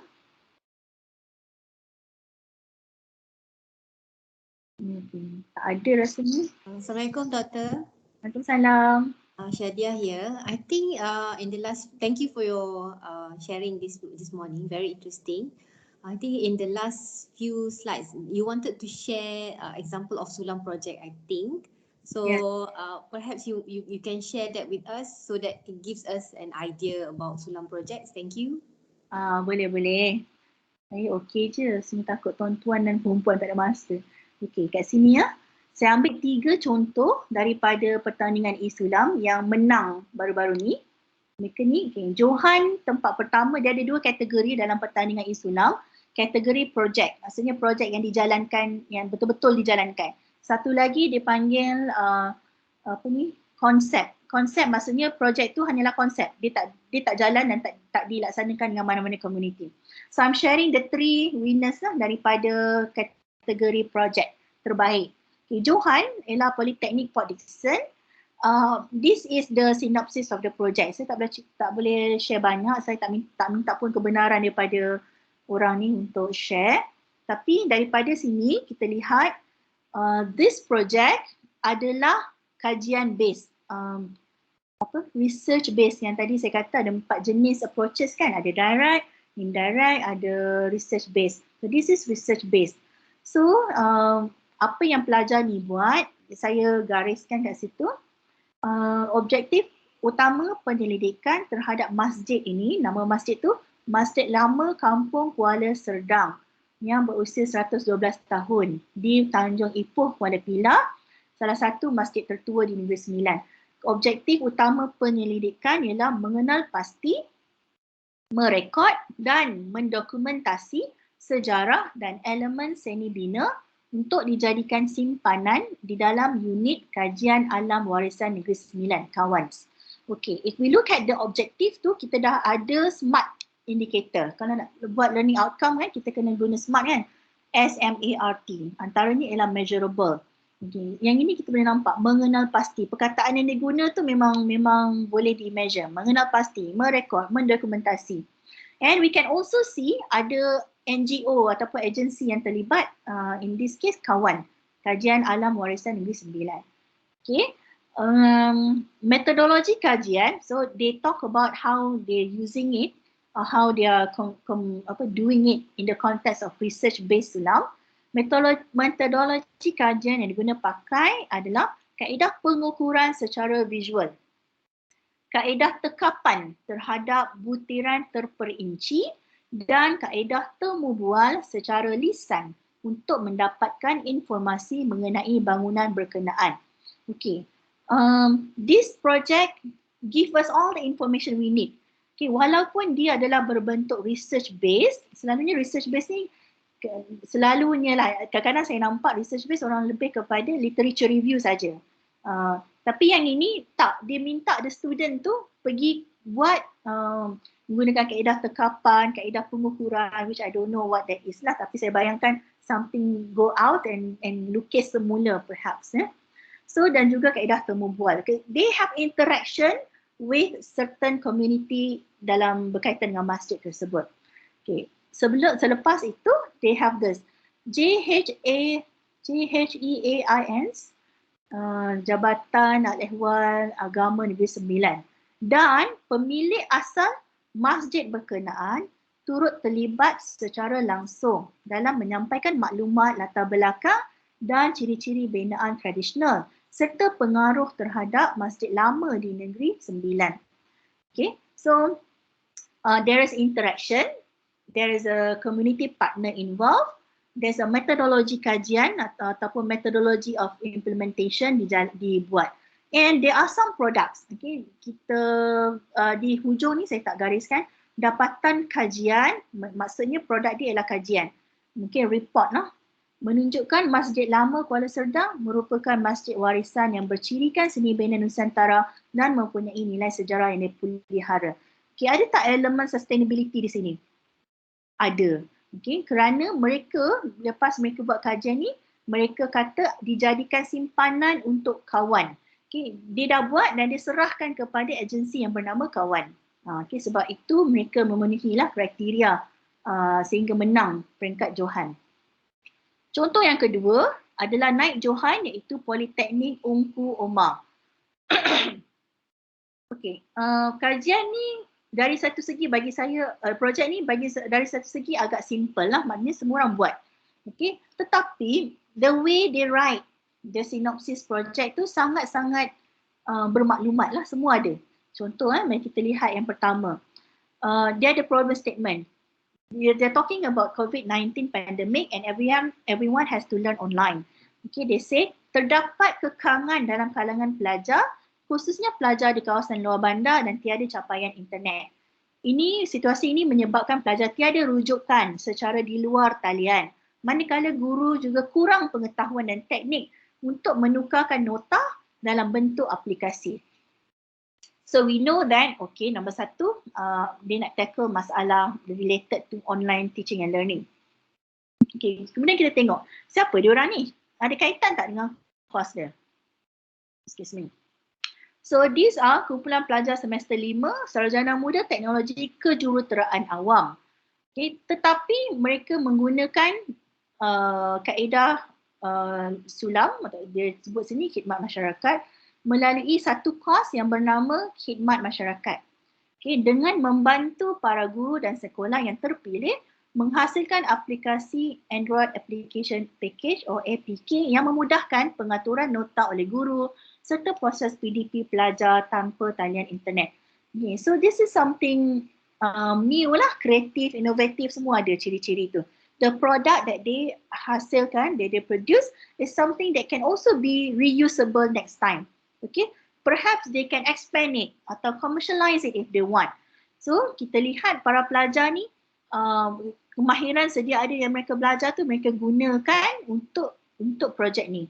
Okay, mereka tak ada NGO lah ataupun agencies lah, sebab tu mungkin dia naik Johan saja berbandingkan yang pertama tadi kan. Tapi this is something projek yang meaningful. Okey, yang ini adalah projek saya sendiri dengan para pelajar yang saya sebut. Ini tempat yang ketiga, Stranger Danger Awareness. Okey, konteksnya ialah a group of students from University Malaya conducted online workshop with a group of children. Projek ini dijalankan semasa PKP ya. Semasa PKP, kanak-kanak tak pergi sekolah, diorang duduk kat rumah, so diorang main game banyak. Banyak lah, okay. Diorang pun bersosial media juga, gunakan Discord, saya pun tak pernah guna, macam-macam lah. So they are sharing information with strangers tau, and they are not aware that some of the strangers might be harmful for them. So the purpose is to educate children aged 6 to 10 years old about the danger of revealing personal information to online strangers. Okay, so some of the products that the students produce adalah e-comic. kita panggil e-comic kerana we put the comic or the soft copy online. Actually this is based on ada satu e-book lah website and we put the comic there. The students sendiri yang buat the script dan lukis. Okay, and they use the product that they have created tadi tu with a group of students in an online environment. So in this, to make the workshop, the online workshop berjaya, we ask collaboration from specific school and also parents. Dia dengar daripada buah mulut. We approach one school and then only several students can attend, and then parents who are registered with the project tadi tu, dia pula bagi tahu kepada kawan-kawan yang lain. So we end up ada ramai student and we created breakout room, Zoom dengan student tu. Comel-comel dia orang, pandai dah guna Zoom. Okay, so one of the activities is that they have to, ada tak kat sini, tak ada. They have to watch a video tentang online strangers and then they read together the e-comic tu, strangers di playground, strangers di rumah, strangers dalam game.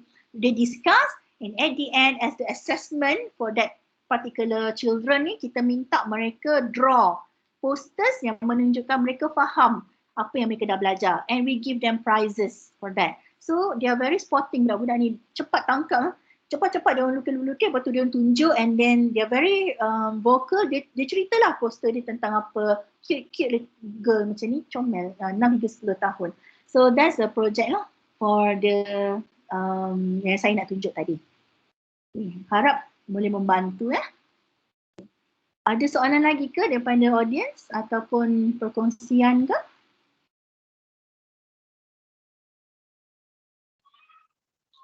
Ada soalan doktor daripada chat. Ya, silakan. Apa boleh tolong baca? Soalan dia, do we need to get feedback from community after student did their project? Dr. Azrin Nazri kan, nampak di dalam chat. Ya doktor, it is important for you, tadi ingat tak saya ada share ADDIE framework, yang terakhir tu nama dia, phase yang terakhir nama dia evaluation. Okay, make it a practice to get data from the actual community partner whether or not the students are doing well or the services offered tu bermakna kepada mereka. Okay, actually you can even publish tau, when you complete the whole ADDIE framework, you can even publish in a journal about the project. Educational journals, dia ada satu journal University of sekejap nama dia Illinois, University of Illinois ke Indiana, dia ada satu journal tentang service learning. If you look at the journal, you can see case studies about service learning projects. I don't think it is corpus lah, tapi you can publish about it. So usually it is an indicator and it's also added value bahawa the community also assess our student, bukan secara formal tapi secara informal. I just wanted to share with you, I did a project macam ni, SULAM juga with this back in US lah, when we did SULAM service learning projects and in context of postgraduate education. So at the end of the semester, at the end of the courses sebelum berakhir, the lecturer invited the community partner ataupun wakil lah, kalau dia daripada NGO kita panggil wakil mereka, dalam satu sesi where the community partner berikan feedback what they think about the students, working with the students. Then they share beramai-ramai, setiap makan pizza lagi. So we celebrate the success of the students menghabiskan project, and the community partner can directly tell the students how they really appreciate that. So I think it's also a good thing lah if you can do. I tried to do that, tapi I tak panggil community partner at that time. I panggil satu agency, company IP, company yang terlibat dengan intellectual property, to be part of the judges, nak memberi markah kepada pelajar, sebab I wanted to know whether the project tu something novel, something creative, and feedback I got from the company IP tadi, dia kata semua projek yang berkaitan ni boleh di IP kan, di copyrighted kan, even you can put trademark. I myself has successfully got several copyrights and also trademarks from this project that I did with my students. Yang itu terlupa nak sebut tadi. Ya. Okay, Dr. Najwa also share beberapa journal di ruangan chat. Thank you Dr. Najwa. Okay, ada ni perkongsian kod daripada kawan-kawan ke? Kalau tak ada, Cik Muaz, saya serahkan balik kepada Cik Muaz ya.